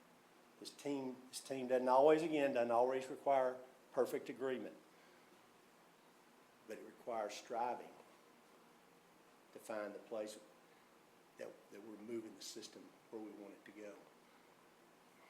Trust. That's the trust. And as I said, and I think, King, you know this, and superintendents know this, if you lose that trust, it is a hard thing to get back. So it requires us to make sure there are not surprises. Now, is it possible that you could get surprised by something the superintendent didn't know? Yes, it is. In a system this size, it's very possible. But the idea is we strive to not have surprises so we can maintain that trust. But I've gotten calls before, and I'll dare say it'll happen in this district. It's probably happened to you as board members, and it'll happen where, did you know that? I didn't know that. And my next question usually is, if I'm talking to you know about that, and could you tell me what's happening? I'm not telling you what to do. I'm not making a recommendation or action for you to take. I just would like to know, are you aware? Are we working on that? Can we show the other video, or do you think I know the volume is not, I don't think my volume's broken, but I think this room may have a little bit of but there's a video I want you to watch. Here's about 7 minutes.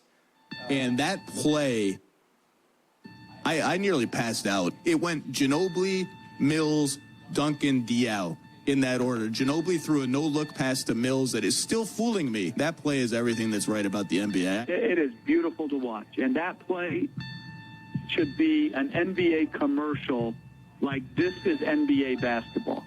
We practice that. We have a drill. We take 2 dribbles, pass, and we do it like 10, 15 times. We had a timeout. Coach Pop was like, let's do the 10 pass. I want somebody to overpass. That's the beauty of our game. They constantly sacrifice for the guy next to them. Their offense is such poetry in motion. That's beautiful offense. I hope the kids at home and their youth coaches just tape that possession and show it on an endless loop. You know, they call the Spurs game the beautiful game.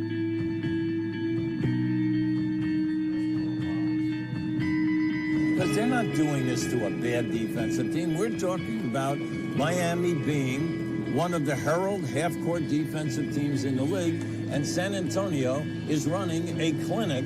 They can't do anything about it. They cannot stop it. Parker, Ginobili for 3. Bang! How good has this Spurs offense been? 29 assists, Mark. Boris Diaw has put on an absolute clinic on how to pass the basketball. San Antonio's bigs pass the ball so well. Splitter, Duncan, and in particular Diaw. Yeah, look how everybody touched the ball there without it going to the floor. Mills, not that time. Leonard on the follow. Kawhi Leonard. Coach, was it anything that you said to Kawhi or anyone else said to Kawhi going into this game that led to this performance? We talked to Kawhi. And what did you tell him? That's family business.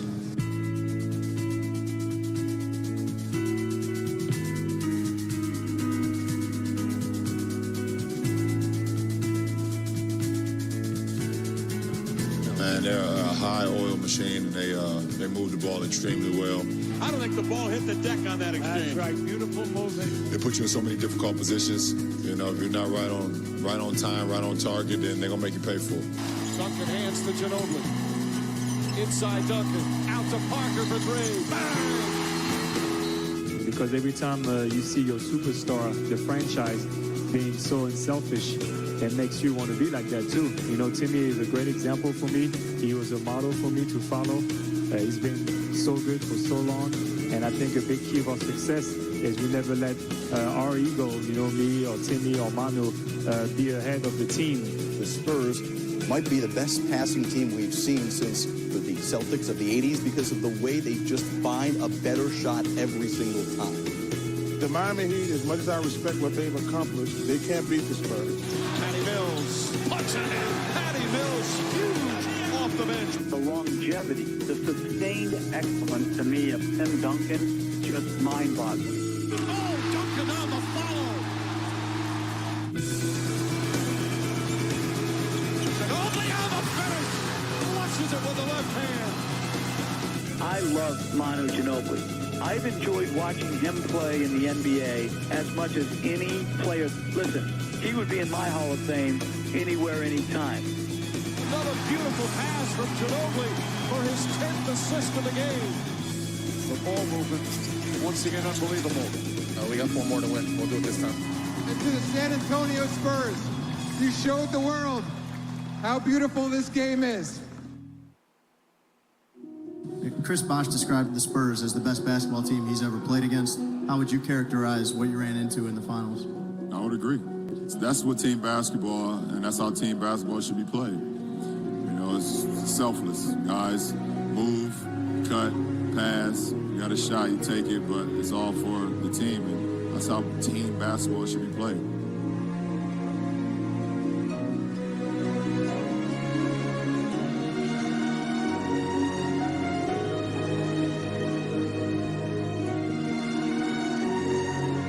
Kawhi Leonard, you are the 2014 Bill Russell MVP.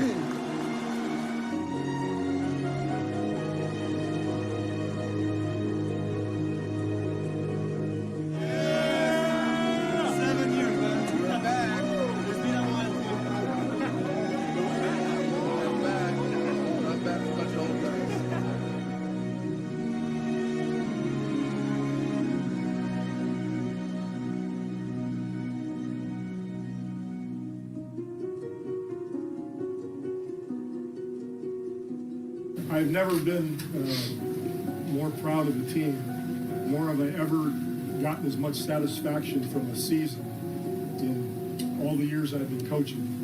To see the fortitude you guys displayed coming back from that horrific loss last year and getting yourselves back in position and doing what you did in the finals. You're really to be honored for that, and I just can't tell you how much it means.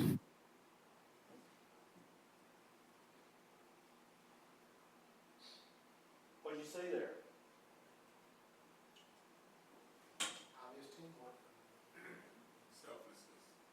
Selflessness. What else?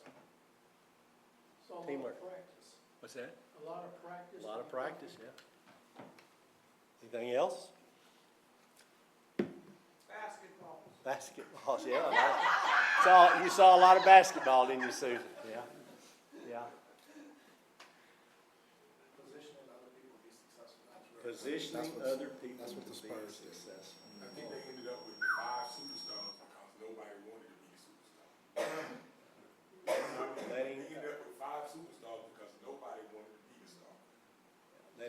people get the credit.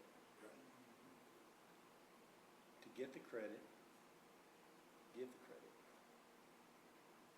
To get the credit, give the credit. You brag on your teachers, you brag on your kids, you brag on your schools. They will give you the credit. They give the superintendent credit. To get the credit, give the credit. Y'all do recognitions, and again, I like that. I just say that make it count. Make those count. Make those meaningful. So people are saying, you do good stuff for kids in Killeen, you will be recognized. You will get credited with that. But I think that message of teamwork, selflessness. I got a shot, you got a better shot. I give it to you. I got an idea, you got a better idea. I thought I had a good idea, but I think your idea is better on this policy, on this practice. I don't have to have my way because of who I am or how long I've been on the board or where I live or anything else. I just want a good outcome for kids and for our district. And that. Mike, can I make a comment on that? Yes, sir. You know, I think as I kind of look at the board and I just kind of jotting some things down, I think one of the things I think that make this board, I'm not even going to say successful, I think one of the reasons that this board has potential is because there's I'll say a lack of ego, right? And it's like when you get, I don't know if my wife's listening or not, but like when you get into a dispute or when you give in an argument with your spouse, like if you each agree to take 50%, it's a bad deal, right? It's either 100%, it's always 100 to 0, or it should be, right? And I screw it up basically on an hourly basis, but it should be a 100. It's a give, right? It's just a give. It's not a take. It's just a give. And sometimes you're on the receiving end of the give, and sometimes you're on the giving end of the give.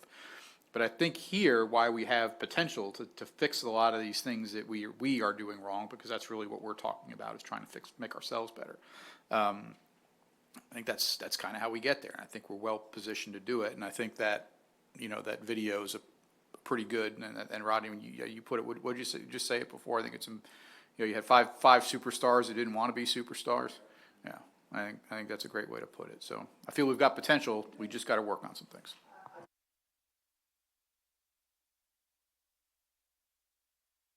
You have your own gifts, and you were put on this board. You were put in trust again because you are trusted. You're trustees who are trusted because of the abilities you have. That does not make any one of us necessarily more knowledgeable, but you do have great potential, and you're learning. And I think if you continue to work, continue to learn, you're gonna do well. I want to run a few of these little quick scenarios through you, just to make you think for a minute. Anybody want to read number one? I have a question. Yes, ma'am. Can you change Jones there and put something else?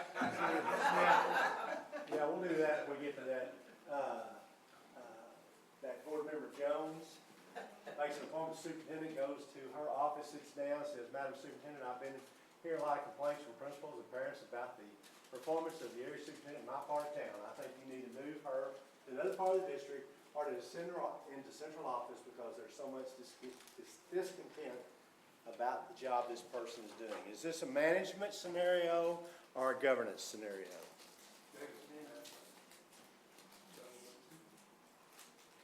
Now, if we had stopped, if maybe the trustee had stopped and said, instead of saying what we should do, I'm hearing a lot of complaints from this person about this person, and I'd like to call it to your attention. Okay, it's now I've given it to you, and there will be a time when, and you don't say this, but we know, the superintendent knows, when there will be a time of evaluation on how personnel issues are handled. But goodness gracious, who wants to take someone that's performing poorly and say, go to another part of town, work for somebody else? Or go to central office, put them in central office and let them work the whole district. The only thing I think the trustee did wrong was prescribe the solution, not necessarily the issue. Board member Jones calls the superintendent one day and says, Mr. Superintendent, I want an update on the contract negotiations that are going on right now for the sale of Main Street property. What is the status of the officers and how are the negotiations going? Governance management.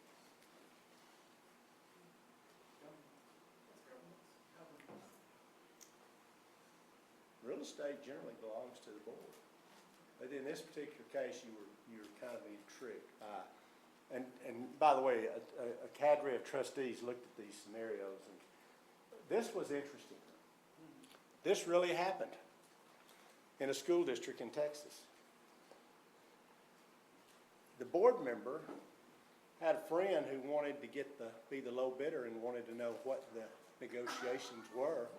And in other words, what have I got to beat? What have I got to beat to get the bid? And there was a prosecution on this particular matter.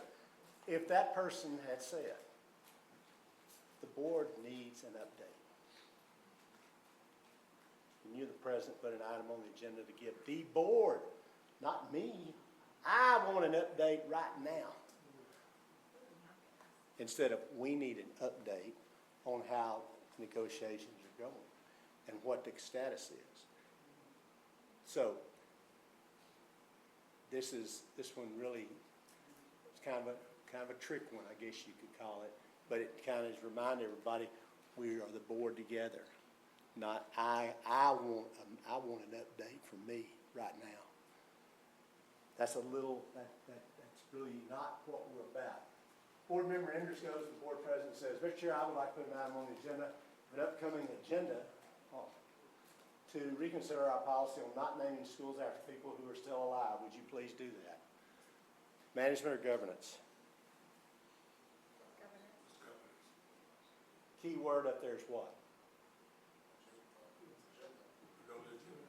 Key word that I see up there is policy, where you are the policymakers of this school district.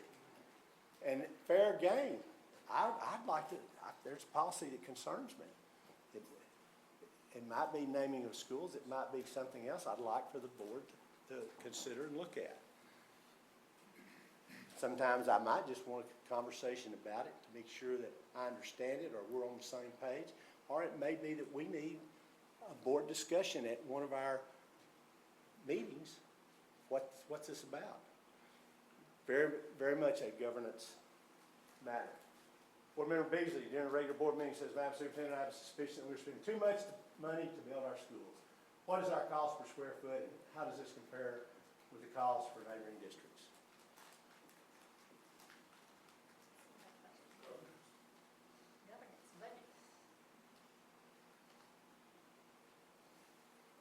Surprise! Don't you know all the cost of how much we're spending and how much everybody's spending to build new schools? How do we compare? Don't you know what the costs are in all the neighboring districts? Maybe I would ask for a report on that. Could we get a report for discussion or information? But that's a little bit, that might fall in the, some members call that an ambush. I don't know that I'd go that far, but I'd say a little bit of a surprise. Because if you know you want that information, it's okay to call up the board president or superintendent and say, Mr. Superintendent, could we get an update on what we're spending per square foot on the cost of our schools and maybe how that compares to our neighbors? Fair enough. So you're basically saying it's the arena. It's arena. It's also maybe the cadence. I like that word, by the way, that you use. Yeah, I think that could be handled better. It's the information, no sweat. The time and the place, maybe a little bit different. School board member Ketchum arrives unannounced at school one day, steps in the principal's office and says, I want to tour the building.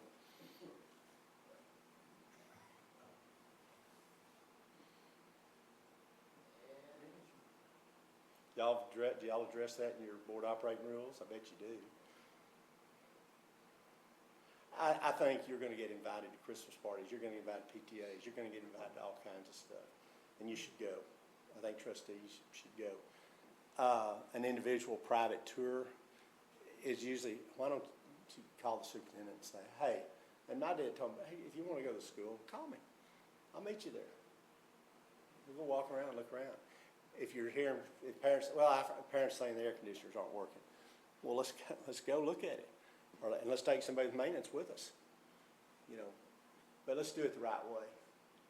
And by the way. We probably have some different opinions on it. Okay, well, y'all get to do it however you want to do it. It's your board. Well, I'm saying it's a good one to have discussion Well, about. I think there is, people know in your district, and staff members know who you are. They know board members. They do. And I think you want to think carefully about what do I want to communicate? Again, if it's, I hope you don't want to communicate that I'm brokering the system and I'm going and checking on the system because I don't trust. Trust but verify. But if I want to go look, you know, I'll call the superintendent and say, Mr. Superintendent, I'd really like to go visit a school. Okay, let's go. Let's go. And if there's a concern, I hope you tell me about it. I hope you'll tell me about it. Give me a chance to work on it. That's what I think we really need to see. 6, board member calls up the superintendent and says, I just had breakfast with a group of civic leaders. There's a lot of anxiety about your upcoming recommendations to the board regarding the timing of a bond proposal. I just wanted to share this information with you and give you a heads up in case you haven't already heard this.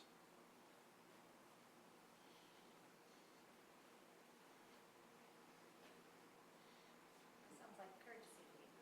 I like it. It's a courtesy. It's the best eyes and ears that a superintendent has are you. You're the best eyes and ears. You are the representatives of the community.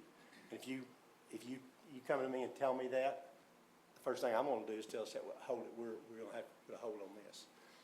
There's obviously some questions out there we've got to go address, and we haven't addressed them. So I like that kind of information. I think board members being the eyes and ears for the district, for the superintendent, is healthy. The SC School Board operating its judicial capacity is meeting to hear grievance from a teacher with a medical problem that requires her to use the bathroom often. The teacher has filed a grievance because the principal has assigned her to a classroom far away from the bathroom despite her request to be near one. At a grievance hearing, board member Schilling makes a motion to sustain the grievance and require the principal to reassign the teacher to a classroom near the bathroom. Schilling's motion is approved by the board. Contextual note, state law gives principals the right to make teacher assignments. The district has no policy requiring principals to take a teacher's medical condition into consideration.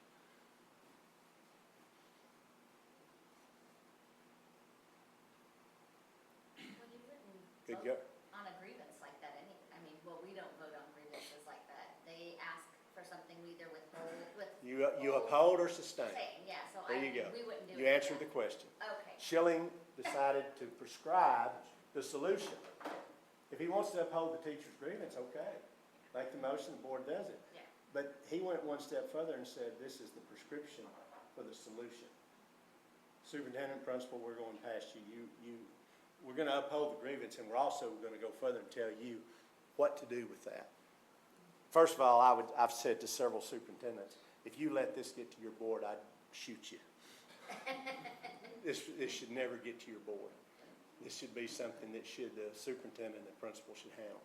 If it got to the board in your judicial capacity normally, Tina, you are correct, absolutely, uphold or reject the grievance. If you start getting into I want to do this with it, and I want to do this, and I'll do this with it, I think that's a slippery slope to head down. I think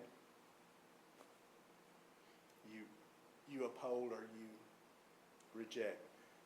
During regularly monthly board meetings, board member Smithers. I got a question. Yes, sir. I got a question. Okay. All right, now, I agree with you about holding or rejecting, but there are some situations which just ain't right, and they get to us. And we can, say, hey, we're gonna sustain the grievance, or we're gonna say, no, we're gonna reject this, turn it back. But there's some remedies that need to be addressed that maybe we tell the after the grievance is handled, we turn around as a board and say, hey, Mr. Superintendent, hey, can you look into that situation? I don't have a problem with that. Okay, I just wanna make sure we ain't crazy. I don't have a problem with any of you. You grab the superintendent after me and say, I voted to uphold but I got, That's the right thing to do. but I've got a concern, and I hope you look into Yes, that. sir. Yeah. But I also, I mean, superintendents gets to, and the board can make their own calls. I used to, even on grievances, sometimes, like your circumstance, I had usually somebody in the back, one of my staff members usually in the back, to usually talk to people and tell me a little more about your circumstance. Tell me a little more about what you're dealing with here. At least let me know what's going on. And I noticed that, Susan spoke to the gentleman that was here tonight, and I think that's fine. But I think what's really the right thing to do is we always had somebody in the back. I had somebody, 2 or 3 people sometime, in the back of our board member room, just to say, and if I did that, they were supposed to get more information. And sometimes you have to say, hey, wait a minute, that's not legitimate. But if there's something that we need to look into further, then we had a little way of getting somebody after they, what we don't do, which y'all did correctly, I appreciate, applaud, you don't get into the specifics, but there's someone that might follow up and say, could you tell me a little more about the circumstance, where this happened, who's involved, blah, blah, blah, blah, let me get some more information.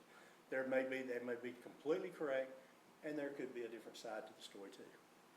So, but I have no problem with that.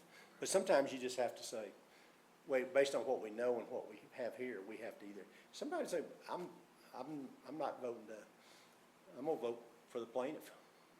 I'm gonna vote. But more than likely, you like to have a reason for doing it though.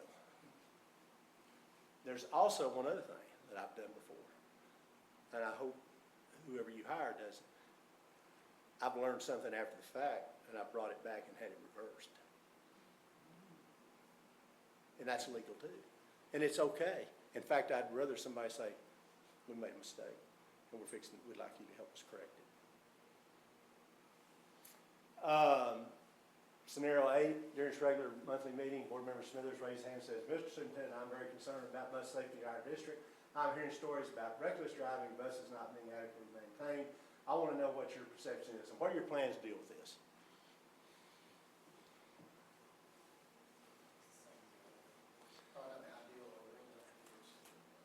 Maybe we could have put this on the agenda.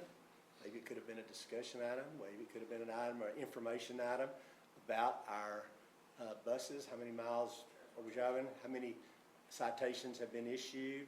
How many collisions have we had? Maybe we need to know a little more about transportation. But just to say, right now, I want to know this. Give it to me. During the workshop, Board Member Jones, Board Member Smith, I'm sorry, says, Board Member Smith says, what do you think of our district policy on nepotism? It's okay. Fair question. You're paying the superintendent for counsel and advice, comment. Now, on that one, I think the superintendent can say, I think we can put that policy on the agenda and let you revisit it. And see if you see something that you're concerned about that we're not doing or should be doing, then let's put that policy on the agenda. If you have a specific concern, but as far as state law is pretty clear on nepotism. And your policy, I suspect, follows that, but if it doesn't and you want to look at it, no problem, it's a policy. The superintendent needs to be ready to talk about it too, or say, I will be glad to put that on the agenda and be glad for us to discuss that. 10, Board Member Hazard, we're almost finished here, meets with the superintendent one day and says, I think we should consider launching a major district initiative around incentive pay for teachers. I wish you would start educating the board about this in preparation for eventual action.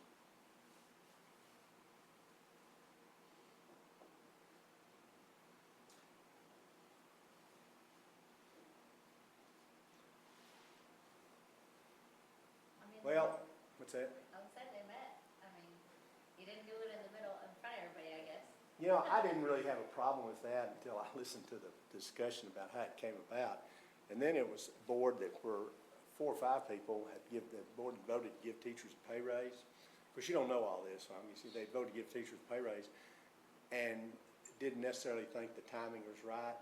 And weren't sure they wanted to get into merit pay. 5 or 6 of the board members weren't sure they wanted to get into merit pay, but this board member wanted to go ahead and let's get into it, and let's go ahead and have you go ahead and give us all a report, which will signal that we're considering it. Oh, that was dirty. Now, it may be that we're not considering it, but maybe you're just saying, I'd like to hear a discussion and let the board's perspective on merit pay be heard. Now, the board may say, I don't know, Mr. President, I don't know if I really want it. I don't know if I'm ready for a discussion on that this year. But that's usually, if one board member says, this is what I want instead of what we need, or can we have a discussion about this, it's something to think about. Board Member Grouse is known for grilling staff during board meetings, asking them tough questions about various state data, or various data and practices in their departments.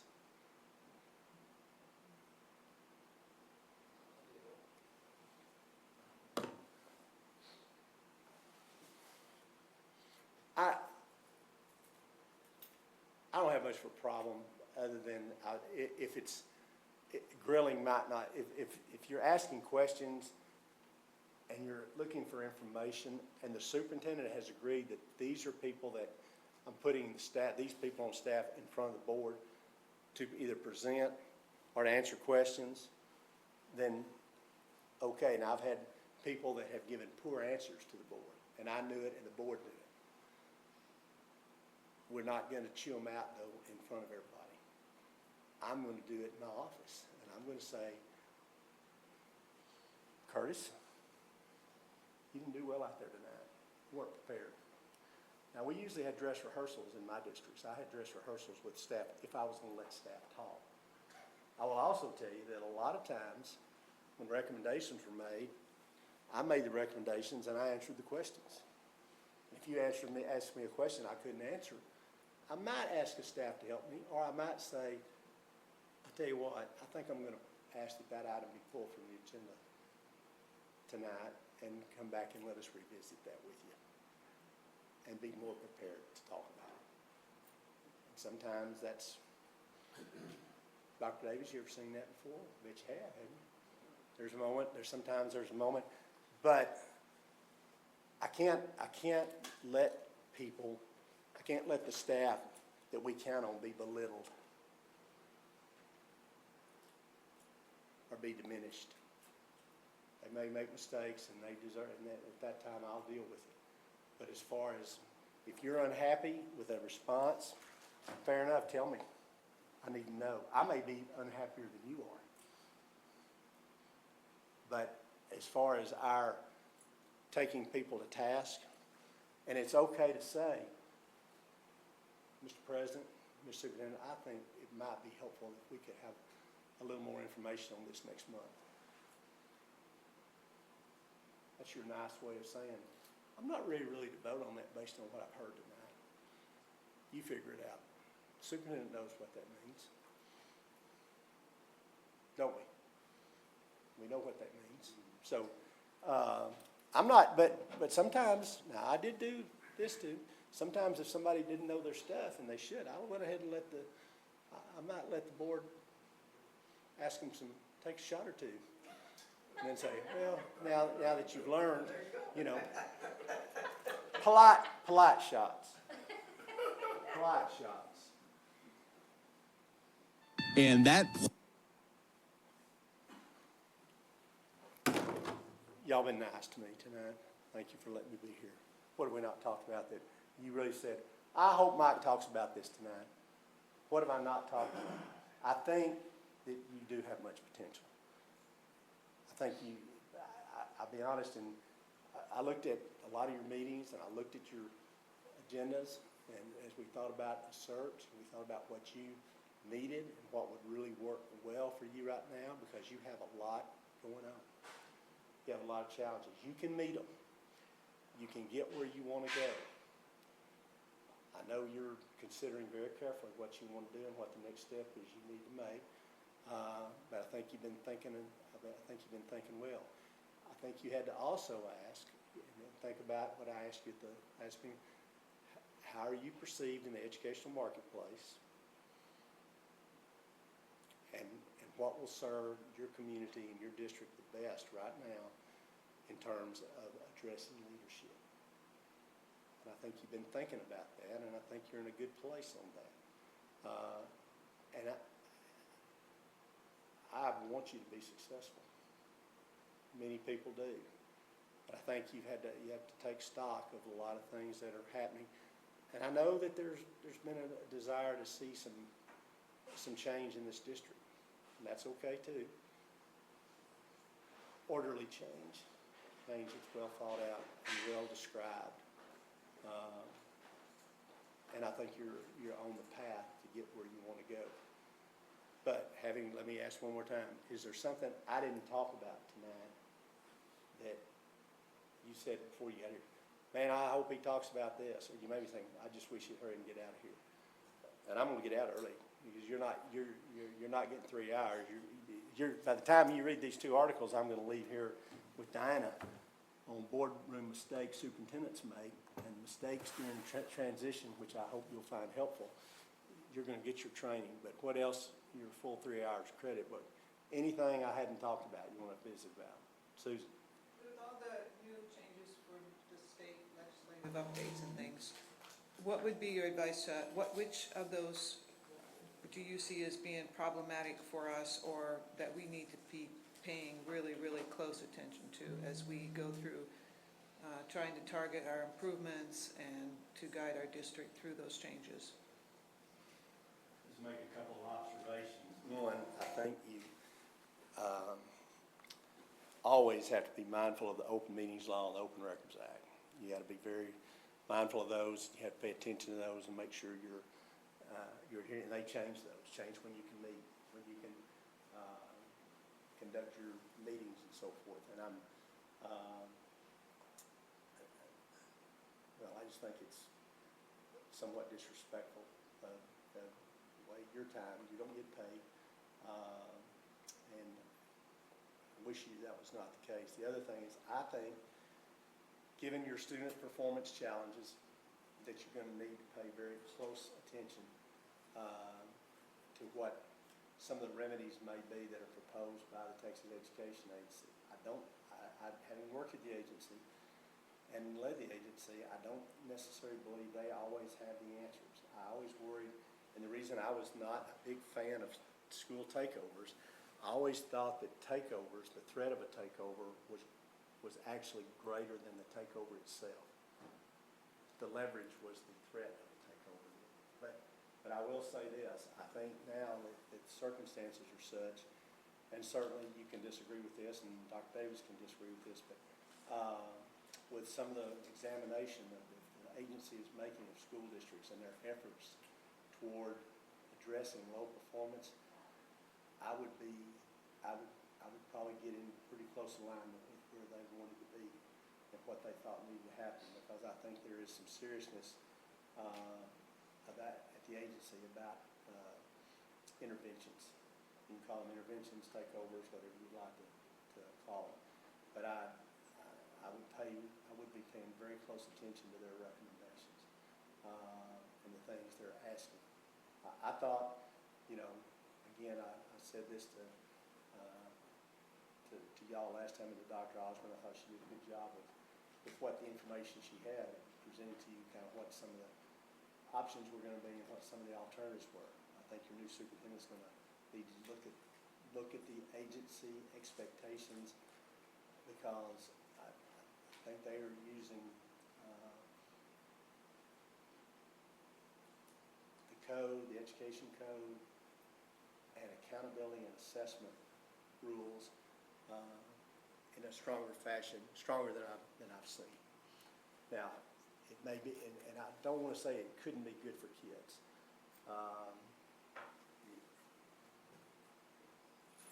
It could be harsh, and for some school districts, I think it may very well be harsh. But if I were recommending anything to you as a board and your team, the team of 8, I would say, be mindful of those. There's a level of seriousness I've not seen at the agency. And again, I think the agency has every right to insist upon higher levels of performance. You all want higher levels of performance. I want higher levels of performance. Having said that, you also don't want to lose teachers, you don't want to lose staff, you want to be able to do what needs to be done, in a way that promotes and uplifts people. From the accountability standpoint, in regards to the targeting our improvement. We can throw money at a problem, but that doesn't fix the problem. It seldom fixes the problem. Your impact aid money is gonna. No, so at some point in there, we have to get parents engaged as well, because education, and I heard a retired NCO say this the other day, who has now written a book and did wonderful things in the military, and he said when he was young, he didn't take education very seriously. He was a high school dropout, and then even as a leader in the military, he didn't necessarily push education. And now as an older gentleman, he looks back at that and says, dang, I wish I had done better.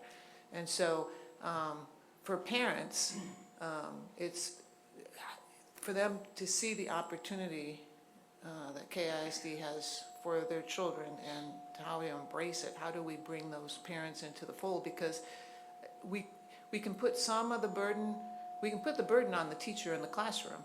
We can put the burden on the school district to educate the child. But it's a three-legged stool. So how do we fix that short leg if we have a short leg?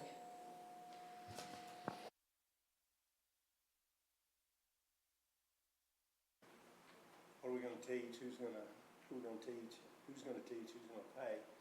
The parents are such a big part of the equation, but I don't know if I've given y'all the 70-70-70 deal too. 70% of our students in all the Texas public schools are minority children. 70% of our teachers teaching all those kids are Anglo or white teachers. And 70% of the adult taxpayers in Texas do not have school-age children. So that 70-70-70 thing, I use that in a lot of speeches that I make. That's a big dynamic in Texas. But in answer to your question, I don't say we did this with great success, although we had better than success than I thought. In Dallas, we had Saturday school for parents. We had Saturday school for parents, and we had breakfast, and we had food. We had to get people would come for food sometime, but we had Saturday school in the mornings to help train parents on how to help their kids. And if they couldn't help them with their homework, we tried to train them on what to look for. And also the subject of student discipline and conduct was a theme. We did it at middle schools in Dallas. And I'm not saying again that we were but it's amazing. I'd go to those on Saturday mornings, and I was always amazed at who would show up. And of course, we had parents of all ethnicities. Of course, our school district at that time was 92% of the children were minority children in Dallas. So, and even my wife was involved in training parents and teaching parents. But it wasn't, again, part of it was the ones who wanted help in terms of helping their children with learning. We could do that. We had second language parents that couldn't, but needed to understand, what was being asked and what was being expected of their children. And we had also, again, student conduct training, student conduct classes, what's expected.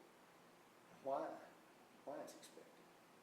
Now, there's some expense with that too, but we made the decision that was an investment that had to be made. So I'll just offer that as something to think about. Not as a magic bullet, but just something to think about. But what it also said to our parents is, we're not leaving you behind, and we're going to offer you something. If you really care here, here's your opportunity. So people say, well, what are you doing? What are you doing for us to help us understand what we're dealing with here, what you're dealing with here? Well, we got 4 middle schools that have Saturday schools. But I ask people sometimes, I said, why'd you come? Why'd you come? I said, because you fed me. You fed us. Public education is free to the consumer. Mhm. It's like water, in a sense. Yeah. And so sometimes they don't always appreciate the value of education, which is a sad reality. It's no doubt, but you know, that 70-70-70 dynamic is one that we gotta be ready to address. I mean, that's why I say, you get ready to have a bond issue, you get ready to go find, you know, we passed the nation's largest bond issue for about $1.8 billion when I was superintendent in Dallas. And everybody said, editorial board of Dallas Morning News said, not gonna happen, you're not gonna pass it. North Dallas voters, or all the private schools aren't gonna vote for this. And I said, well, we're gonna give them an opportunity. And the largest number of votes we'd ever had people vote in a bond election in Dallas was 28,000. And that 70% that don't have school-age kids, I did find out where they all were. They were the First Baptist Church, First Methodist Church, the Episcopal Church, the Presbyterian Church, the Temple, the Catholic Church. They were in all the churches, and so everybody that would hear me on Wednesday night or Tuesday night or Thursday night or at Methodist Men or wherever they were meeting, they got the school deal, which was basically, you don't have kids in school, your property taxes are frozen. And by the way, your property value probably has something to do with how much quality we can offer you. That day on the bond election, no big deal, but we had 33,000, which most people ever voted. We had 105,000 people vote that day. We got 65% of voting day. With absentee voting, I think we got 74% of voting. And built 20 new schools and remodeled about 230 schools. But those people, again, the parents you talked about, and then the ones that don't have school-age kids. And y'all already know the fastest growing parts of the population over 55. And the under 18. And the under 18 are more minority. And the over 55 are more anymore. So here's the big question, will the old pay to educate the young? And we gotta make it so they understand how important this is. You can do it. You're gonna do it. You're gonna do it. You're gonna do it. You're gonna do some good things, get good leadership, then you'll trust, and you'll verify. No surprises. Ask your questions. What else? I'm already over time, so I told y'all to get out of here. Y'all got other things to do tonight. But Dr. Davis, anything I didn't talk about, you said, you thought, man, this guy needs to say something better. You said, I'm sick of this. Get out of here. I appreciate it. I thoroughly appreciate your skills, sir. Yeah. It's great protection. Well, I've been very fortunate. Anything else we hadn't said? So coming out of the Dallas school area, so I was surprised when I was on leadership task to learn that those school board members from Dallas and Fort Worth, they have to raise, and they spend $35,000 up to $60,000 to run the campaign. That's in the district I live in, and 2 or 3 other districts. It's not true in all the districts, but there are probably 3 districts in Dallas that do require. And I'll say this: the Dallas board has really, Dallas is, and I wouldn't have said this 10 years ago, right? 15 years ago, we had some success while I was there. They kind of had some other things happen, as urban districts do. But if you went and looked at their facilities today, and you looked at Dallas ISD's performance, they're a B-rated district. They're not only the best urban district in Texas, they may be the best in the United States. Their new schools, new South Oak Cliff High School, the new Thomas Jefferson, these are schools that are 60, 70 years old that have been replaced, that in the communities, and the city has built new libraries and new fire stations, and the community, it's really interesting to see what's happened there.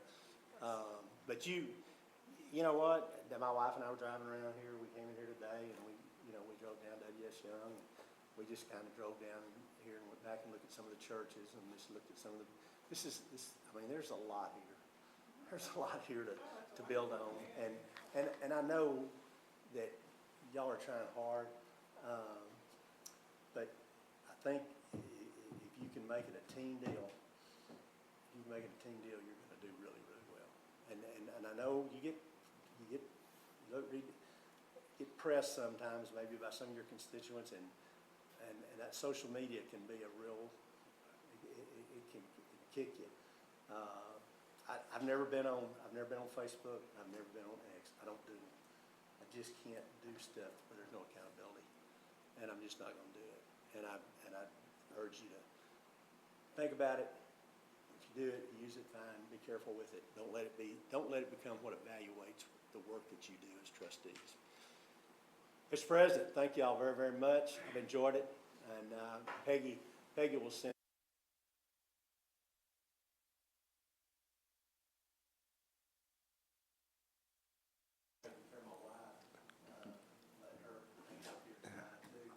Well, Dr. Moses, we appreciate your time coming to Killeen today to help us, and just on so many fronts, just not the Team of 8 training, but also through our search process. So on behalf of the Board of Trustees, we want to say thank you. And you got my number. I'm always available. You may say this is don't need it anymore, but anyway. Well, trustees, we're to agenda item number 3. I make a and motion. I've got a motion by Madam Capito, and I have a second by Mr. Gilchrist to adjourn the Team of 8 training at 7:42 p.m. on Monday, October 20th. We are adjourned.